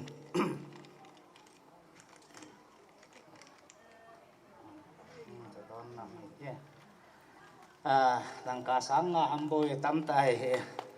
chỉ chú neo khát mà họ dùng kiếm tay chun tu tè cha tè họ đang xí họ dùng cho đó là ni không hy dùng lệ neo khát chân cái gông gen cái thì chú hiện đang tắm pi dùng xây dựng cái hepon cái phải thì kalva là xây dựng cái hepon coi pam kan cái phải thì he chỉ sang à xây bây giờ mà cái tài tới về thì hele dunia he achi sa lunghiam na tampiu man lang jong le hi cho inung sunwa achi sa nung sunwa tu ne ai malam hin ku adinga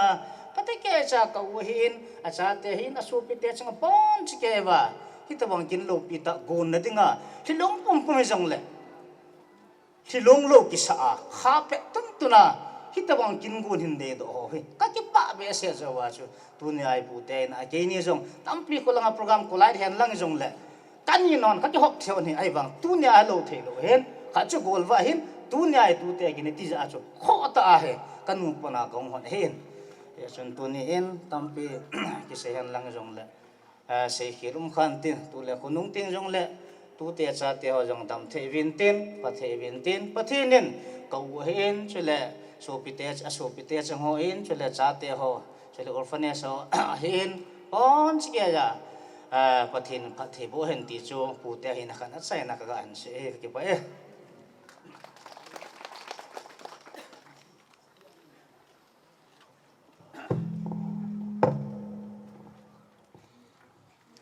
Kipa me pute holim na inangai thau to kilonin tun aban in pun pha bangun si pai ki jeng tin pute phat na holim dinga ki go umle amao phat kan pe pai aban ni chong hang veng lam kai ho ani ki go pai ki din kan het sa pai yeng ve tun tute phat kan pe pasar ho cái dòng tu te pha na sun them chắc để ông cái xe nô mình à gì chú cái bộ ở cầm apa thì ông chun cái hồ lim na cái này bốn chú tiếng là ama aluni ông chun ima cha hồ lim ông cái này bốn them khát để cái xe lô tiếng chú cái ông cái nô mình ya chú tu te akiti à hết là cái hi lalmin le apu kanu chu apu to peng khom ai la alalmin le apu le kapor kam steng le tuna lan su do pe pa pa ngam ho aban ba na chu hung ki bui jok pe hi ja chu tu ma sanga i ma cha ho lim na ka nei lo ja chu tu ne be en kem gat be si ti chu ka ga hi cái palm hệ riêng cái cú ta hình ta bằng lòng cái luôn tới ti ông chú cái năng ngày tổ pháp bộ ai là cô nó lấy khá cả cam mù riêng ai là ý mà sao dùng cái thổ bị yếu bộ dùng là ta sạp đấy tú tê hình là chú cái gì ô ta có ngày hình cái nu chú ấy là phát hiện bộ gia đình numei khatto pusalli e hingun numei nu chula mi phung changa heta pusalli la yong chun a chun cha ka cheng ke mul kon ba la ka omin chu te le kanu ya pa chu pang la nga omin ama jong om ki tapo asa pa wang cho hong ama nu ya chu chon ja nga omin ama jong chu hong pusalli la chu aneu pen jong tapon ami ke nu ya pa jong tapon ami lai pa le ke se mi ni se ko ma je chon ka pu te ho e na ngai lu vin ade e ngai lu che jong le ka pinem nei le ka por kam hin ka ne wa pa na e na na ho tu ni chan ge ka su ni te pu tu ni chan ge jong pa ngam jong cha dam la jen ấy mua cho lại ô ở tỉnh các cái hồ dương vật ở thị trường chung các bọn nó hết riêng nếu em dùng các cái mù sa ngắm tập bồn TCP dùng các cái mù sa ngắm tập bồn anh cũng dùng ở bò nó bên anh cũng lo à cái dùng cho cái sai mà cái bụi đó chuyện là mà các cái chuyện tại giờ chúng tôi đi riêng các công luận chân TCP các cái mù sa là ở đây đông kia ai là nô mô cái san long là ama nó sẽ chú cái nào cái thi này là nóng giàu tại thì nên nó vui tại cái giá gì đam tu la ya hin ko cái sẽ thấy lo nang sang ai thì mà sát long ra cái đam ai la la ana ki dama ai le aki he na le ti ko da da ti su ka ke u lo ke yong ka ti na su ma ni yong le pu te ne ngai lu na ho hi ka pu te ho han se yong am ta pu tua om chang chang ho lan min de ho pa sa te ho ki ha bo om ta ya su tu ni kin sai ni a hi chang khat de ho le lu din kanu he ama ho za la phat thi ka chan na ho tu sal li le ni ka pin ho ti le tu ni chana ke ho yong dam na e pa thi ni e pi ho ama ho za le ti chu phun do na ding a chum cha khat ka hong ti hin sei dim tam ta min phat ki hom tho min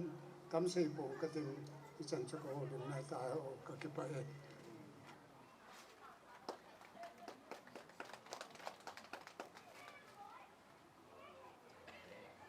masako mer ger jing na di wa in sung mi te ai te atu da cha khamin an me chi jing the na dinga he chin sung mi ten an ngai to ba thil gon ho tu ni a ro jing the ya pa chenin dam na e pi wai pi khom ta je win ama sa pen hi ta bang phat pa le phat no e mu sa pa chen ka thang bai ne ani chan na en tu ni khu a in sung mi ten ngai ru ja la a ko ho kinh thêm bùa ai bản biểu luyện bùa hiên cho tiếng lại hồ lâm cài hồ hiên cho tiếng lại veng veng khu học xã ba hồ na hi vin ngày lúc ra lại in sung mi tên anh phá dầu xỉu cái bà thu hi tàn thì anh ấy buồn chủ thì anh ấy lù ra chung xây mà xong cái bà thu xây số kẹo cái tài ngàn xây thì ấy bằng chung veng hiên là chung cái bà thu về là cần xây thu hiên đây là ngày chiêm lòng là chung chịu vào các cái bà nóแล้วก็ไงรุ่นสลามกันเป๋ไงรุ่นนั้นจะจิ๋วแต่อันนี้ปูนี่ทุ่มจันนะเองตัวนี้คุยเฮ้ยจีแรงกิจแจนนะเองตัวนี้อันนั้นจีมาสาแรงปูยองเฮ้ยจีสูงสูงกิสุนนี่เฮ้ยจงเลยอามาเห็นแรงสูงกลุ่มขัดกลุ่มนี้กลุ่มทุ่มอันนั้นปูน่ะสูงเห็นกี่ป่าน้ำตะขัดจะมานุ่งสังแรงเซลเมียนนะเห็นอัตโตดอาทิตย์นี้คนยองกับเสยนายก็หูดินนายหวังจนตัวนี้กระดุงน่าจิ้มเทปูก็กี่ป้าน่ะเปลี่ยนตากันอามันเห็นจีแวงน่ะผู้อ้ายอาโตโตโลปีเปลี่ยนตากันเสยโดนุ่งขัดจูประเทศทุกจุดที่โจมินอันนั้นบุยปีตายเห็นจีแวงเจริญเมียนเห็นผู้เห็นจงหางแวงฮีอาเจียงหอนอันนั้นสะหิปูอินอูและนาวเตหอนจีแวงน่ะซิมหอนจงลุยหางซิมหออินอันนั้นคือคลองว่ามีเพ็บกันอันนั้นบอลว่าเลยปูเลยปาแต่ให้สิกุยแวงเสียมให้มูอติวเลยสองหางหัวอติวเลยสองหางแวงตาหงกิทันเลยตัวนี้ให้สิเอดาร์เปล่าหรือแวนเปล่างามอามาจันแวนหินสูงหินอิเล็กโทรรูลการ์ดหงกิเสียมตุมินจะเห็นอามาอันนั้นบุยปีอินจะกูนายสองหางแวงหิกุยมาเดลลูกุยมาบอลว่าอินดากบอลแมนหิมันปูกบอลแมนเกจเจน่าจงหางแวงหิมุจะกงนายสมอสาเหตุจุอามาเจลแมนหิสุงากี่ปานนั่นจะละกันพูนโดยอามาที่นุ่งสังยองเลยจิจุนกางกิตังกัดเตจิจุอาหิอินกี่ปาอมินตัวนี้นี่สุงมิเตอาเจสะหอกมีนาตูนาที่ที่บอกเลยอาเจสะตัวเจสะตายตูนอันผู้เจ้าเสียนะเสียตาเลยไอ้ตูนากี่ปาที่จุให้ปังอาเจสะหอกมีนาที่ลุมสูงอีโตวะอาตัวจ้าขมินไอ้เห็นแก่ตัวไอ้เฮ็ดจริงนะเทดิงอ่ะจงไอ้นี่นู่นนั่นเสียตันที่จะห่อแม่แก่จริงอ่ะสุมังมอมเทลงนี่ได้จีดุมสูงดอกหินตัวนายทีนี้ไอ้ปนทีจงนู่นที่ตรงไหนกี่ป่านี้ให้จอนนี่ฮัดนี่ให้เตียไอ้ละว่าไอ้ลุงม้วนนี่ให้ตีจูไอ้สูงมีแต่น่าโตดอกน้ำมันว่าก็กี่ป่านักการเสียดอกเฮ้ใจนั่นเองจงหาแวงมีแต่อพอลนี่ตั้มตาหินอาเจียงไอ้หอดคัดกะหินให้จงเนี่ยก็เจ็ดคอมดาวตัวหินจงหางแวงก็ตีแหละลูกปีตายกูมาเห็นกูมินปามินก็กับวันแม่อินจะกอกนายสปิวแหละกี่ปาอมแท้จริงหัดคัดกะเจียงนั่นแหละให้จงแหละจงหางแวงอาเจียงแล้วนาวเจียงฟอมจังเงินกี่ไงรุ่นเนี่ยจารินที่บอดปีเทก็เนี่ยปูไปไงรุ่นที่เปี้ยงตั้มปีก็เนี่ยโยปูไปจงแหละก็หูดินใจนั่นกี่ปาเนี่ยจาริน anh này nu cái nào nu niềng bé mình cái chị anh vô lọ mình trong hàng về mình tên tu nào kia nào ngày rút ra là in cái thủ bị hết thì ta bị rồi là những cái là bị đến cần của bên cái phát thì chỉ tàn tê mình na tu phát cái nọ gì tiền là cái dòng găng ta hậu điểm gì cái mỹ hậu điểm so được ngay nôm được cái gì chun tu nhìn cái phát chạy nan mà chỉ sát bị hắn trong hàng những cái dòng hậu điểm mà chôm gì cái phát thu cần về xây dựng apa nín anh ngang lên Putin program hi assign làm hung lai tul ta in so le nang fe yong le hen apat ki chai ka he mi pi ho pon thot ai na pan ki diong kan vel tim ki ni tun ho lim na ban da se ki do tin tua ho lim ding in Fundamental Baptist Church Association lam kai ho ma ho pha nu in din tun ma ho phat kan pi do pai pai ni he Association lam kai ho phan in pe wai le in sumi to chung ke pa tu ka sein tunia hi seding hi kisen lang le tama tam ding a hen ren pu am da lo pau ngam a han chung ayong a to do ho tam ta ki sun do tan hi cho hi kinung pha pu kin hanang hele a chi le awa le na na to na ho ai hi cho ho ai ki hon kho ma ki tong kho ma ki bol kho mai hi sun se ding dong tam pium ding a hen yong le cho hi vel se talawin tonen in sung mi te hon hitabang kin thupi tan go na wa hen association lam kai hon kan gel khom win ama eji ministry ading a hi mi pa khat a hi ta ji sun ren pu khup chin thang a hin aban ama ho ong hi tawin ye chun ama than song a hin association in iti panda di ham ti hi an ki al khomen ye chun khamin song tun na ding a hin song man hen na ki pange ti hi ka se do no men adanga panding tam ta jo ki pang jo pun jong le sung cho na hen lam kai ho en sum na ki to do pe wen na ki pu do pe wen le to nen thu pi ta lo pi ta in na ki tung do tan se ma bang wen hi chim ministry a ding en ama hi su mil thelo ai lo wa he le yal min thelo khat cho hi tan pathian le na to do tam ta ho imuso ke evin ichayo se chunga hin pathinin in sumi te ho hin adan ha mi ho yo se chunga pathin pathe bo hen lang jong le now he go jong le la dang in sumi te ho hin ma leng na to na ba ni to na wa pon tho ta pathin leng na to khom dingo i to khom wai pan khom jing dingo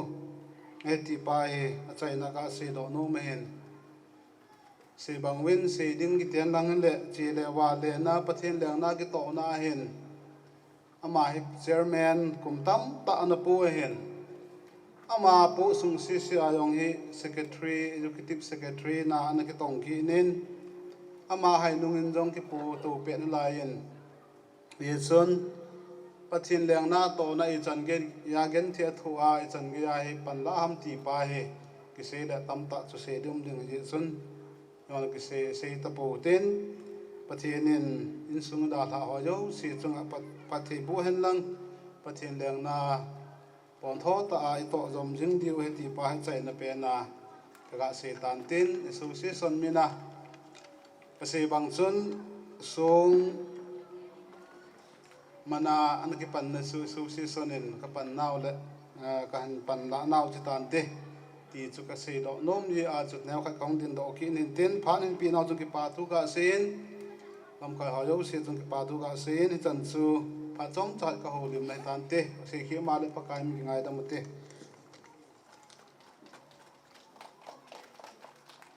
masapianen hitabong hin khole phat pha ipiwa pa pathian averin thangwan ipiwin tunia pathian hachapu durian po ngai na zala hong ki khom ozo si labon chawin hong ozo si averin kinjong salam ka hinboli nei Seiding tial ngai e piham hom ki hom thona zala chun seiding tampi hanlang zong le tuni a nute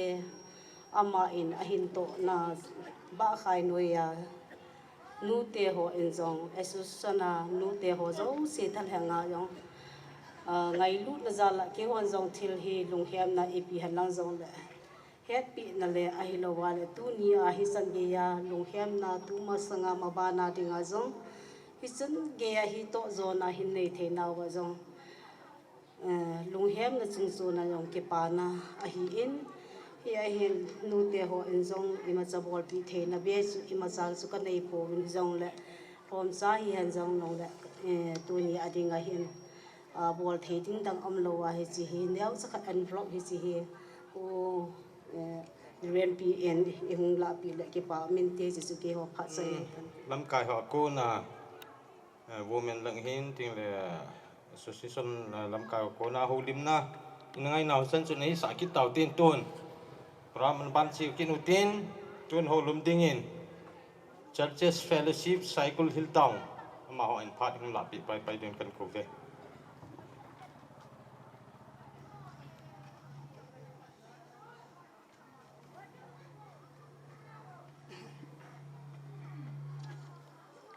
phan hong so jap tan tau khop ta diu yong kata sanin lan tau ham utin phan hin sot la tapung kating achain lam hitan seiding ki pa thu ti yong le ma son sei chai gam ta win ki pa thu ho si kan ngan si de tai churches fellowship kiloi khom na sunga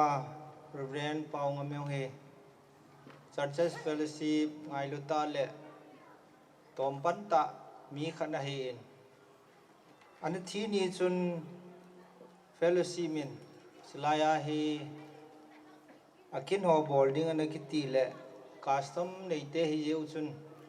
phaikon house te hin mai phaikon langa ki video he ti an sei phanu chun keu to na jal chun hai con langa ni ke voi tain ahin la tu ni alung khulangam te yong le mel chi ying na ding sung laya ke phu ji hin laya ke voi ta bang bangin kalain kin pastor pau ngam hi tom ngai ta fellowship ngai luta fellowship sungayong pastor hola cha chun hung pongoi ti le dalo mi he ma he sigil lama hi bible sangta sim lo wangin au lim na chan hin thugil ti dam achang mai mu ti dam thugil khalani he koi thi ne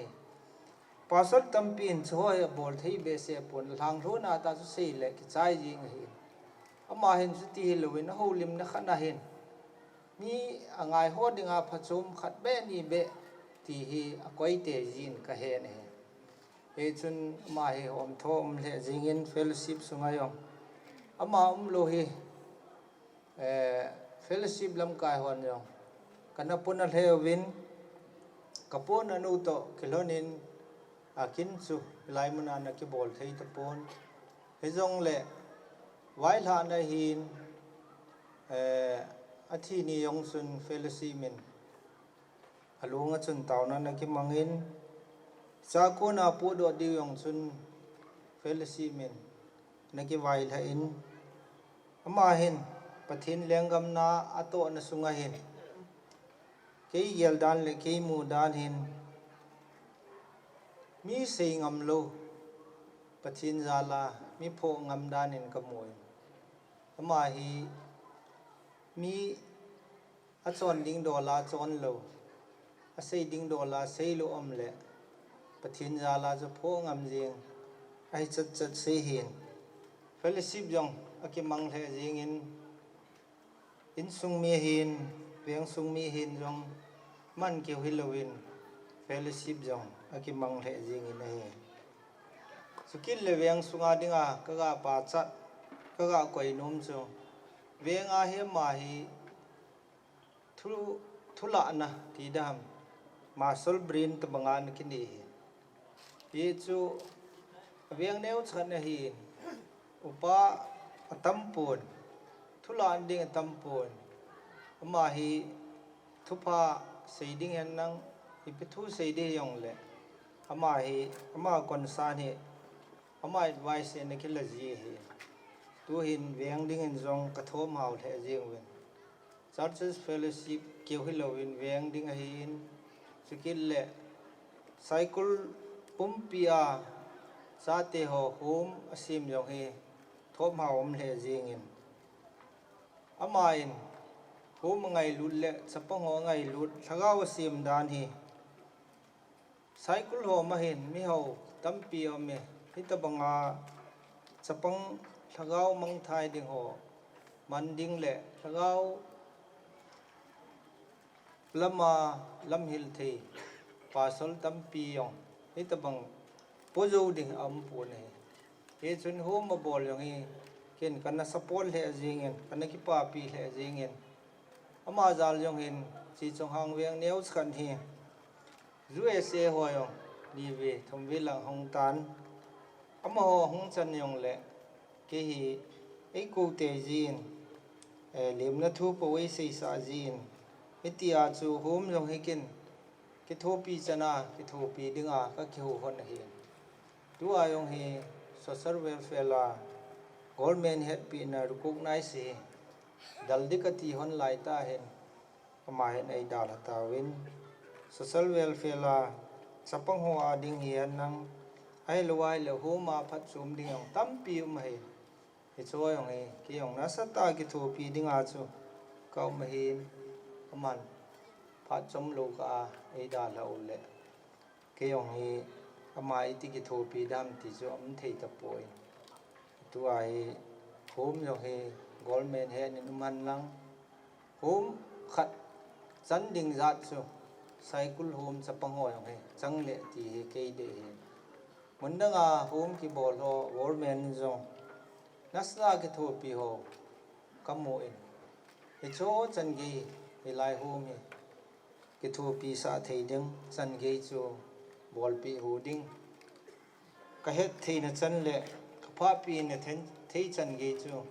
กิทูปีดิ้งไอก็ไม่เห็นsocial welfare director อุตมกิจปาคงไม่ปตาเห็น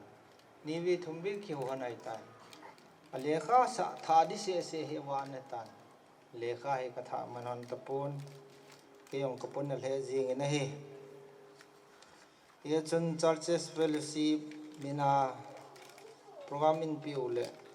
कौन दिन दो हिंदिन churches fellowship मिन जाऊं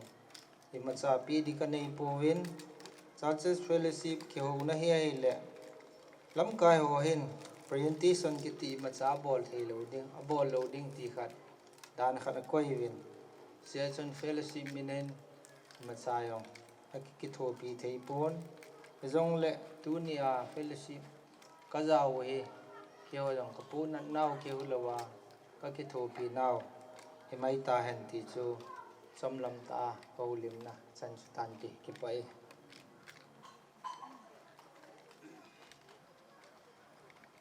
Churches Fellowship lam ka ko na holim na ingai sa uti klonin ikin gun dung zui wa holim na phat mun kin koi ho chu ichan chu ni ki chai ta in hichina sunga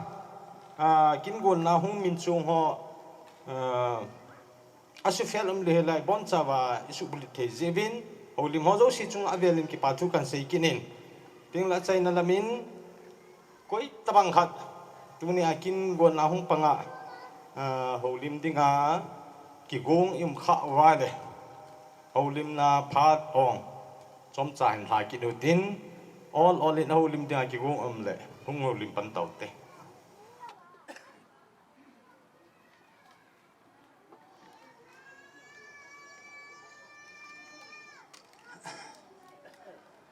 lung lai gila mil mo sa hung ho limin ka ting even pu pang ta hin pathin na kan to non hi kana ki bong hanin ka ki pat ta non ji chun abang pon nyau sa san sim ka ting pathin na kan tong hanin pathin na kan to la hanin kana gan thei thei hanin ke yong kana gan thei na mang na gan thei pon yong ni yong kana ki kom hon sil le chen yong kana ki kom hon koi ma chum lo bia he kana hon nei khan na tui lang tu yang vai chung ga ma kem ni li ka bol hon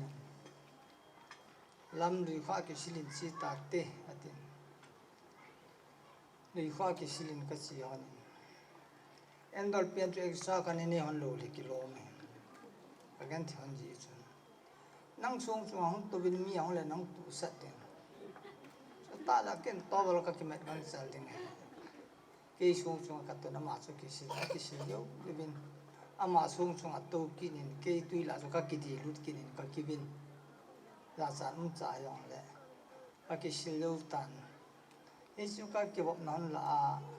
ka gan thei thu na na sang loi ta ai le ha le ni ku ang ki to le nei le ai le mini siang li nang li nin pel si min ordination nei lo kho tai ti even pu khup chin thang da la pha no chun khot za di am lo pha chun hai kon na even pu pa ngam ordination ding an ti chilai ta chu tu an nau te sa te ho mini si to lo hi scan bet se ta bin kyo he mi lui loi ka nei yo a phanam nan tar khanga pan sa hong ki to tu pe ordination de in sarpet nei lo lai ke hi chun susan pul jam on press a hun sarpet chu ka prinin a sarpet chu a minisol palong long le ka pulu lo le ki ordination thei lo ding hi chun jam on press a hun sarpet chu katen in susan pula kuna cycle a phai kon ka dare kalhunin sarpet chu ka lain minisol pan orden bolin isa chun even pu hi reveren hong kai reveren hong kai yo so hin ken jong ai pu even pu alop to avai hun to khulang kham kin ka ko de ka tin jang no pha ka chen lai hin ka pu su in jang no pha mi gu am sa pen ai reven ka yo a baptism bon jang no pha mi gu baptize ka bor sa en kung ka si min nam sai pi khu kha ka sim pi suna ban sun ni he pa kai an jan ka bol sule aban kin na a kem ka bol na tam ta gan the ka thu na nam long le lam phai ko na nau te sa te bui pi lo phe pha na me nang to lo khoi ti na le phai ko na hin tua chen na khoi pun phai cham lang a chen la kurset ni li ka bol ni li ka bol sung hin different pi hin mele bui hul pi hin ka ban han so pi hin ni li hin nin tu in phai ko na thang go mang empty sin chai ma sa pin phai kon chi la adinga ama ho loi khu isa chu ping tha hi bin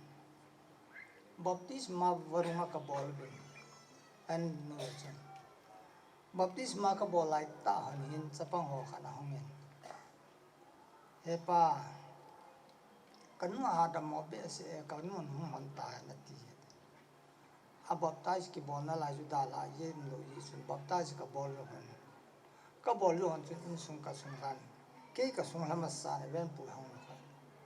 kot phung ka ho le even pi rung la ya lo ang ki le gol khan hin kan ni hon e be hon akile chu thi pai ngal jing ho thi to iti lai po yong le ka lung an ka sumil thi po ai le chi chun lam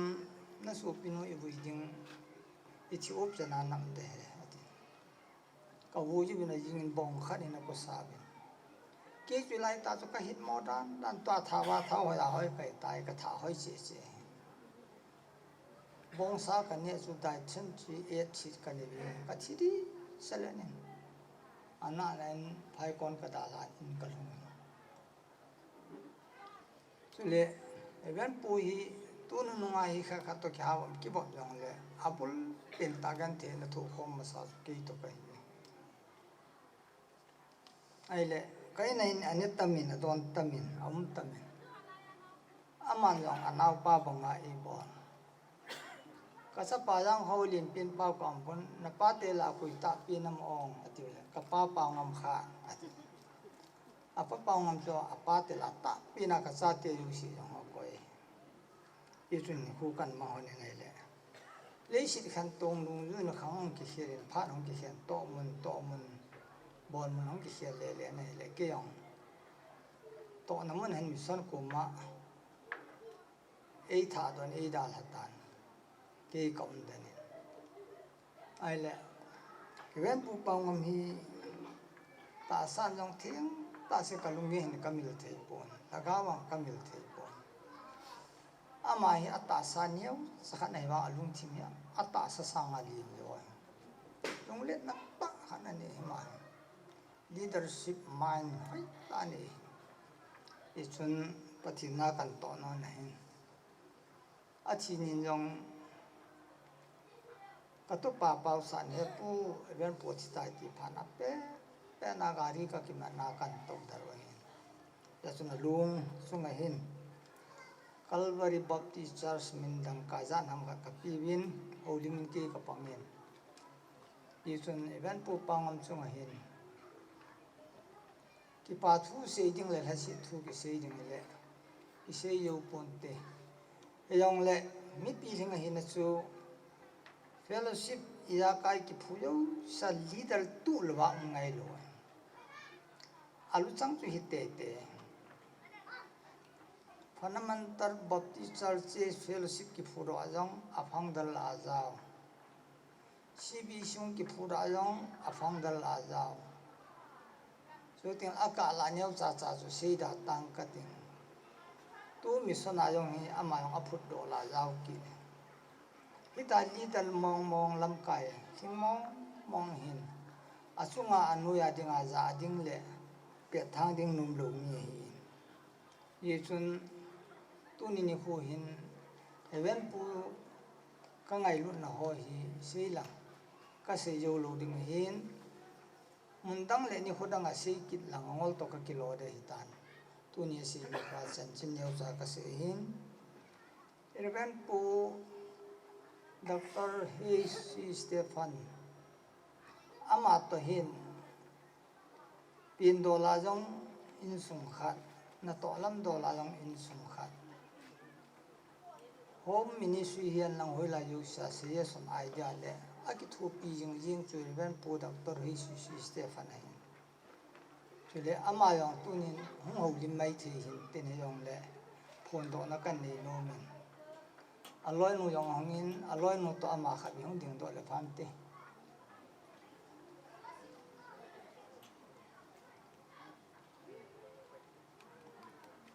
la aloi nu ai or pising boy hin dam selu hitin ama hi leader a hi jing keu hi lubin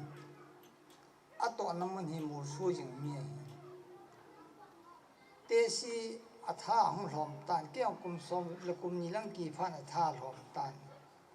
keong chu san pu la hon gam tui bong kom sakhan na hon parisai ka chuan na hon hau san ka omen nga mun num ka se kawa atapon ama jong ate jung nungin avision dong yuin chinglang pai kon ka ma siang pang ki chon lo in cycle tang songa orphanage zai on orphanage home kan ahomin abc thelo pan sa belyang yo si loi phagul phani a ko lu na hi chane gi mi pi hinga hin ama abc thelo pan to ding ya tham ding ya pi hing ta bola ile ibola ama chunga ingai ba la si di on mi pi ling ai a to ding dor tong lu mi tia pa sa na a chi yu nong yong kan pi yan lang jong le ama mong mong chapang hon mi ho chu sim da tang ka ting ama o anau te asa te la go go asa pa ta pin long he ama na gel da na hi ba ma pass han lang thupi tan na hin tong le ti alung gel hi le si chung alung gel ki mo gui thong lo hi in go go yong class 10 pass in bible jilin ka het hi lo le tai bd ham md bam bol la hin te ti ka ta san ama no asa te sim na nga pi hengin ministry yong pi hengin vele sim yong pi hengin tu na ki khom nu le pa te ho a to nei ta mor su hi koi ma po kim lo hin ama hi pathin in pathe bu in a to ne yo si yong pi hengin chu tiang le asa te yong a pi hengin a tha khiel ding alung heng ding thi khat hoi lai yo si le am le paw lam na o lo kya cha pa kha na ki sim do hi mi pa pi hing se nei ta kan se do hi an lang chu le sai na ning bo yong na mo la si lo de pathin in hi chan na puisa yong a sa te to hin sim thei tan te ti pha na da la hi lung neo lo di pathin program a te hi win pathin o me taw de lung oi tai san chung wai oi di wa he chi chu som sa holim na kan ni han lang a chai na a bel kang khat so de ka tiu le bel kang hi kin ni le a phoi le na ki lom pon lol sil biding ki ti le a chi ni ki tum tan tu nen hau bung ten nga mun nom Calvary Baptist Church nga mun nom ten jong dikan bu nin committee ki gel khomin sum le pai lu nei ji chun za thi thi a za di win sum tem ka kan bong win hi chu ka chairman pa hung ding do han lang ning boy hung ding do han lang chi chu chairman pa ko nang bi san phan te u pa ngam chu ma thil pha ka bol wa nong pe nei lai be ma hin chu ting le cha pa go go hin tu le be ho hi in ngai lu na ki ti yong le ngai lu na sang pen thi yo nong hi yong le a thil bol ho ka ve ka kidang yong ka sa in ke yong thei chan ai pi ka bol thi hi yong leo hen ngai lu na ya la ilim le mer be ka la di hi ka ti win ka ki ho bu win ti ma yong ka bol jo ko win ga ri khat khala wa hi thei kham ngai lu ya la ka hu kal sun na ba na hin tunin tam yong thu yong tam ta ki sei pun te be min hi chi hi ho bung mi te ngai lu na ya len chi hi ka thil bol tung chang wa ka ki pa pi win na ngai lu nau hi sang the jing ti chu ki pa na ja la ki pa thui pi hi yong le sei den tam ta ki sei dia hi in en jong lang yong sei ta pong ting ho lim dong yong tam de hi in mul sang ho bung in kang vai ko nau i ma cha kham hi yong le ki pa thil pi na ta manga tu ya na tu kong ho limin tin sei ki tinga dam ti ma phan chan hin te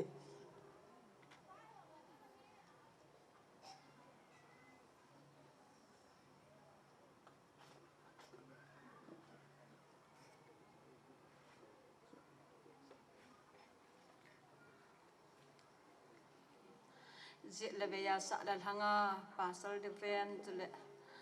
hausa upa hong ki khom ha jo se sunga tu ni hi chikina isu pi pau i u reverend pu chunga hong tha jo se chunga han ke nang ke pa thu kan sin ka ki pa na che bai kan bo le he kan se nom che le adang dang ho in bang ato phat ho adang dang ho se su ta ven ken ka hin se nom pen su a hi le athi ni hin kalung na che min ka thapon tu pon bang chara ka hu aka hung ki le cha hin kalung na chim mo be se je tu ni hin mi tam ta ding en wang pha ni aki chai kal nga le din tin ke wang tu ni kin hin ni be hi hen lang pakayen athi ka ja a e ho pin la chang ho dong ki sa hen lang bible chang e ho pin ho dong sim phung lang kanom ai bang ni khu khat bo hi zen pha le ni khon e lep santan ke so chu ki se jo ta lo de hi jong le ke man kan se nom cha ke jong pakai kum sem kum sang khát lệ som segi lệ segi April thain kapieng thain jan baro in friend pu khup chin thang kurse na ya na pieng tha ka hi hin ka u hi le som segi le segi jun la apeng tha hi in ke le April tar izan tam April ha cha hi ti chu ka ke hen pathin ni jan baro an pathin to ke hong cham na kan ne hi jula hen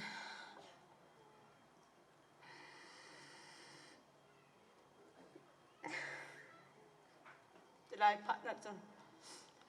pathen lung se rin ke ho kho en tu ni san gen pen tha thu ke se hi lai ye ti phat kha na hi ta sa hin lagaw hin ei na lam hil ding le ei ko mu pe ding lam pi kan nei po geu chao ta in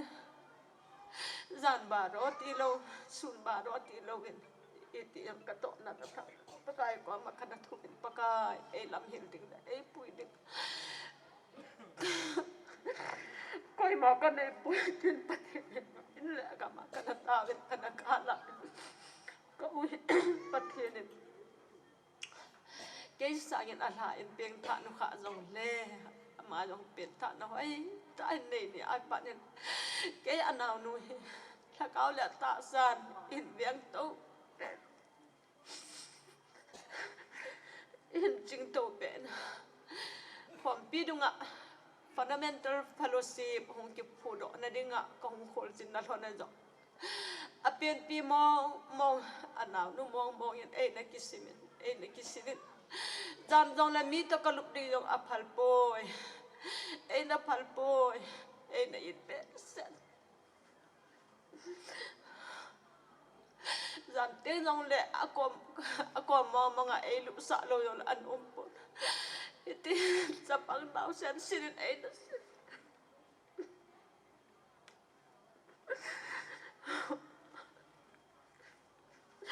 sin na ding ba na ding am jong le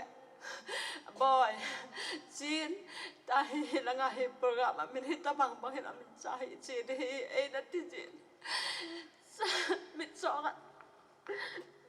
loi wol khan na khona kai le bangin ke yok e na kai jing jing ki khen lo bin e na kai jing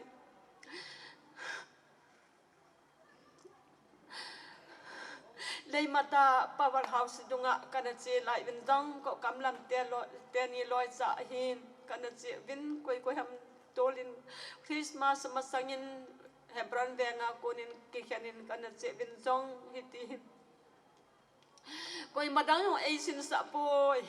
koi madang mi dang nung ka zui dio aphal poi ka ungam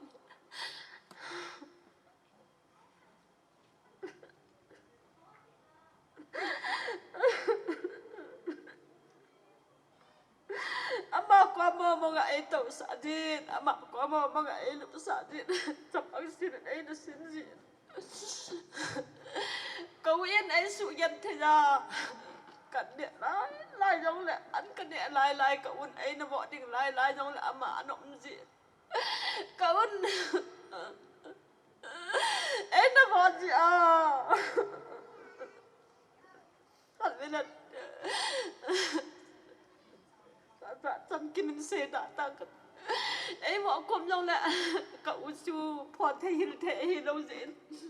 a pho chung a jong su ana hi je chun ke zo ai pho yen boy sin da thatan ei na ti te chu la ken da ko hi ka da la ti gặp lá thing no ya ko ka da ban lai ka ka me ka ki se al de mo na ya yu hol do ei hong tao pe je em ti ko itu kesubil di hamkin tu di bang kan bang ifa kan so jo boy athini gang tan aku macam tu man lo tu pun kong si akan darah je kanung na achim lo za atung ni chan khat be se do ye kati tam pi se din kan den zo le ulana a holim nom nom tam ta hu ding a hi je in tang til dang tampi se dang kate kaya dinga panana hala dam sikin samsa akan se dai he o tuni nakang kating sim lo bin asur azan kam lo na hum thau kit ta ding la ta sa akiloi khom thei hi ta lo je ni khat ni tel le o ke yong ka hu ni tel me hat me hal san kal zo ma sat te chang che mas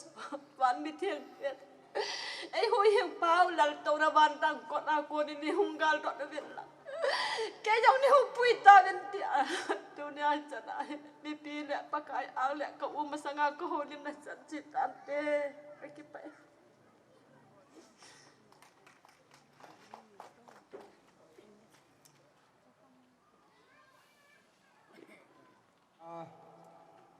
hầu lim na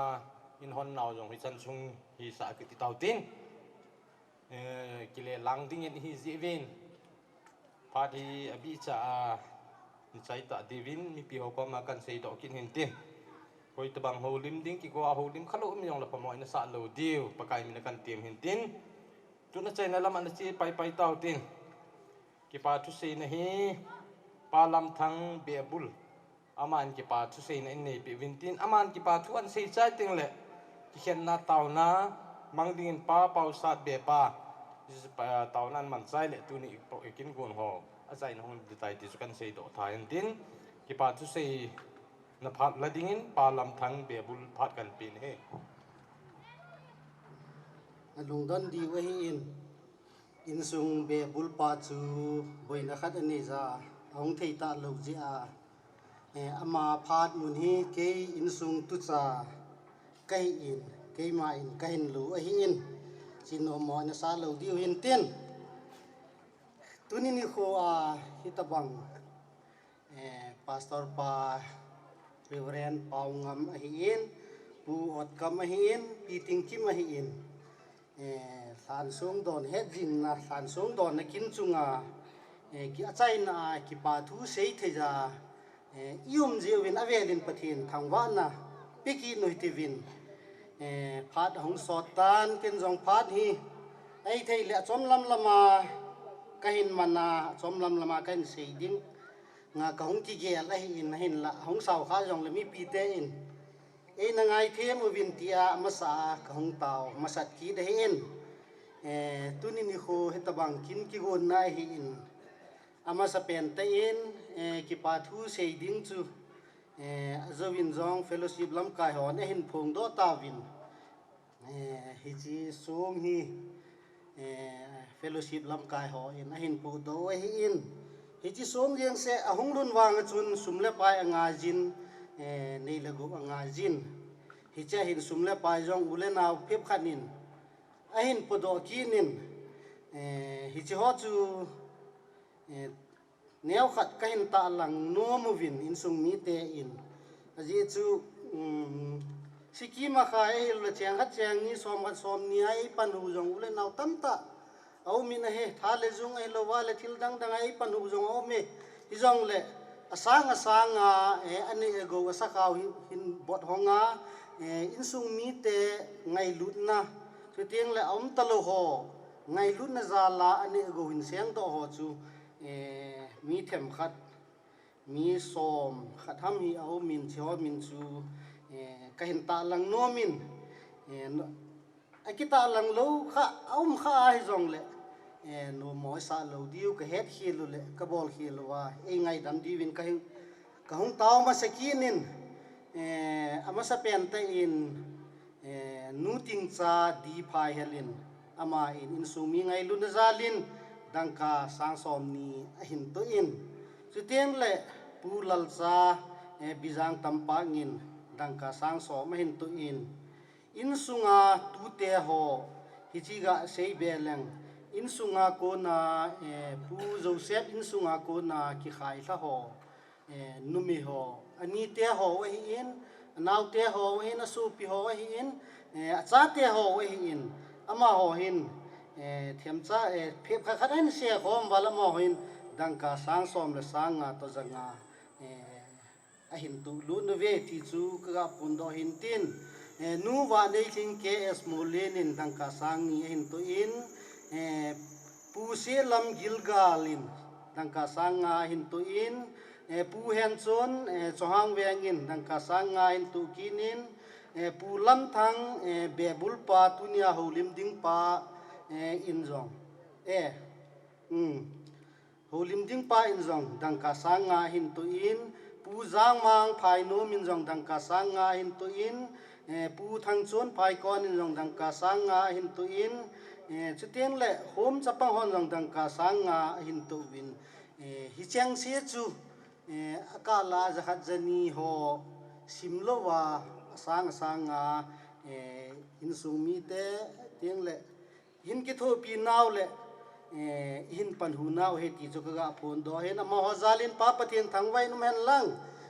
ain la do naw sa khaw pathianin sang za tamin le di pi taw hen ti chu ka phu pakai mina ka hin phon do he abanin sumle pai am wangin sung ho I ho hi ahung dol kal kit phanin fellowship lam ka hon sung hin pan pi naw bana khulang alhan langa dingin pastor sat ngam di phai helin than sung neu thum thuma ain kisim ho hi ama in ahin pu do piu he ti chu ka phon do hin tin chilhan song ho chu hi chi aki vui na langa phai kon lang kyo khulanga khu ama ho than mun chi a chu ga kitung he ti to ka phon do hin tin song chi song neu ho hung ji aji ho neo khat ka min pha num ki nun sen pu mul sang hi in thang boy mul sang hin he gin di pa hel hi in let sat mul sang hi in ama ho hin sung neo chunga hi mo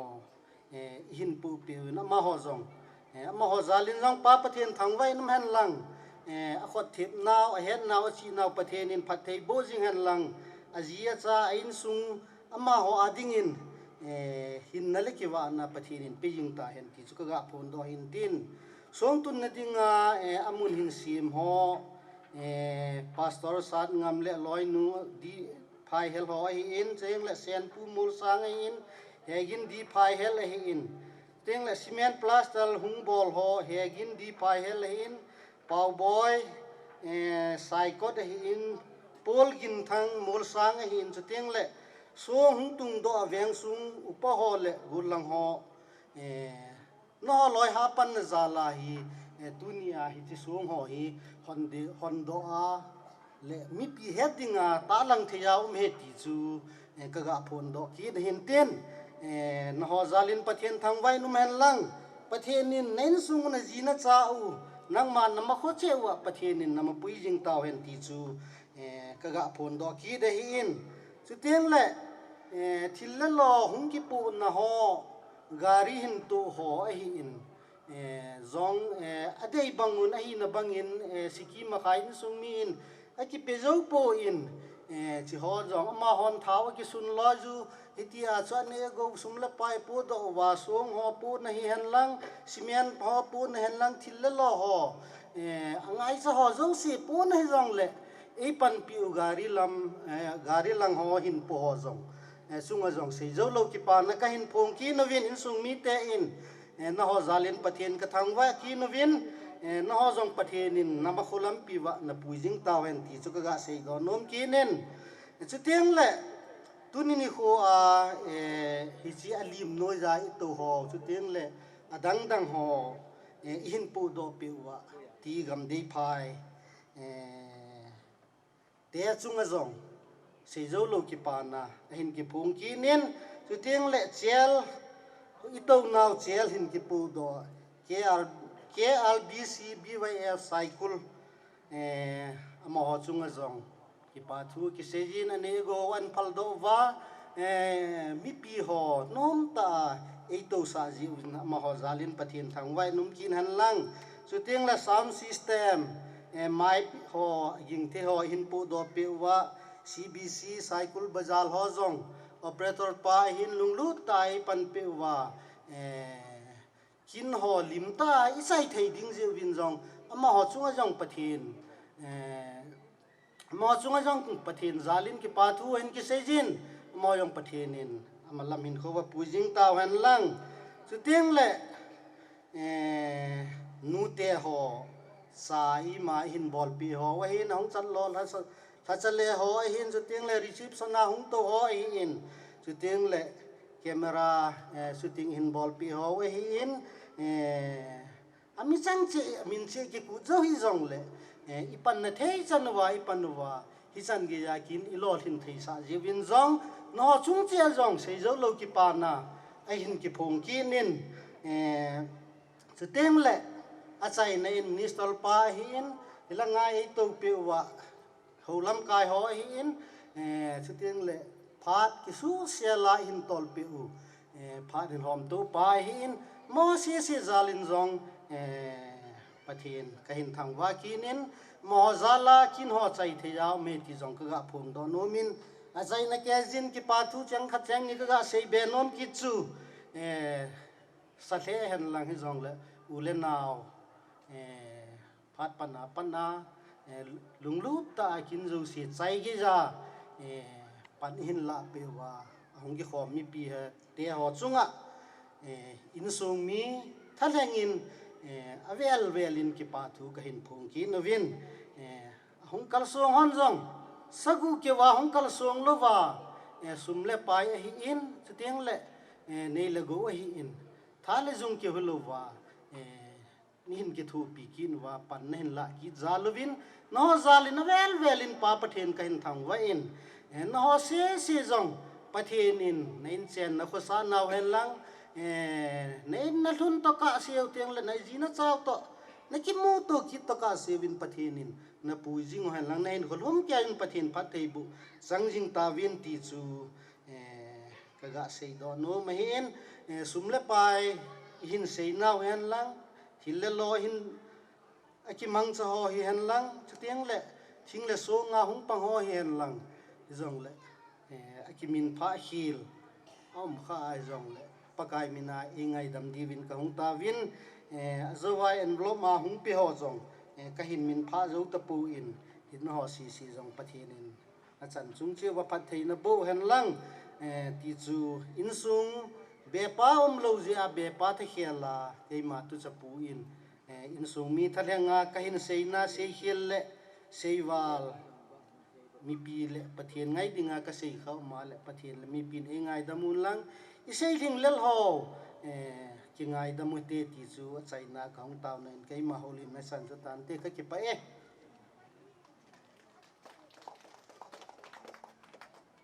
dù si kum khan na ki pa tu sei na ngai tha ta vin tu in pharo dù si kum khan na chai na taw na mang ding in pa pausat be pa amain phat sai na taw na in man pi ule chu tu ni ikin go no khop naw sai na hong de tai tu ma phat kan pe ta ne pakai pathin kapu Abraham Isaac zo ka pathin ke ho pathin ne hi jin jong ka pathin lo pi ta nang ma kan thang wa ne hi tu ni phat ki jen ta ne pi wa hi chikin chung chang kan gu na wa konin phat pha ne pi wa phan hoi ne pi wa phat ki jen ta ne pi wa tu ni a hi chikin chung chang a ka ngai du no ka pau ka pu chung chang a ka thil bol ho ka ngai tu ho lo ling ta nei zo sa ta jin phat zo se zo sa pathin nang ma nei jin i me yo se chunga lung sin ne chan wa ka bol ka to ho zo se chunga pa ke nang ma lo pi na hi a ka bol ho chunga yong pa kai le se langa jong i chi hi ki pa ta thil hi ji a thagao le ta sa lung sin ne chan wa tu ni a hi phan ho hi phate ke cha ho lim ho hin en do te hin ông ho zo se nang ma phat na za la hi phan hi ka chai thi hin tua hi ka ki khop khom naw ka chai thi we tan ka chai ta min pakai in lam chi kom naw chi agam lai han la nai jong le ka chi na diu wa nang ma la gau thingin nei pu ji wa in mun chi ka hun naw ken chi u ka khu chi u thung thi ding in nang man phan ho zo the ni ke na ma thang wan hen pen phan ho chung nang ma hong lo pi ding in phat ka chai zo ki pa thu sen chon sin a kam lai wa e ngai lo thi sanang thu pa kai ji so men ne kong ta ben he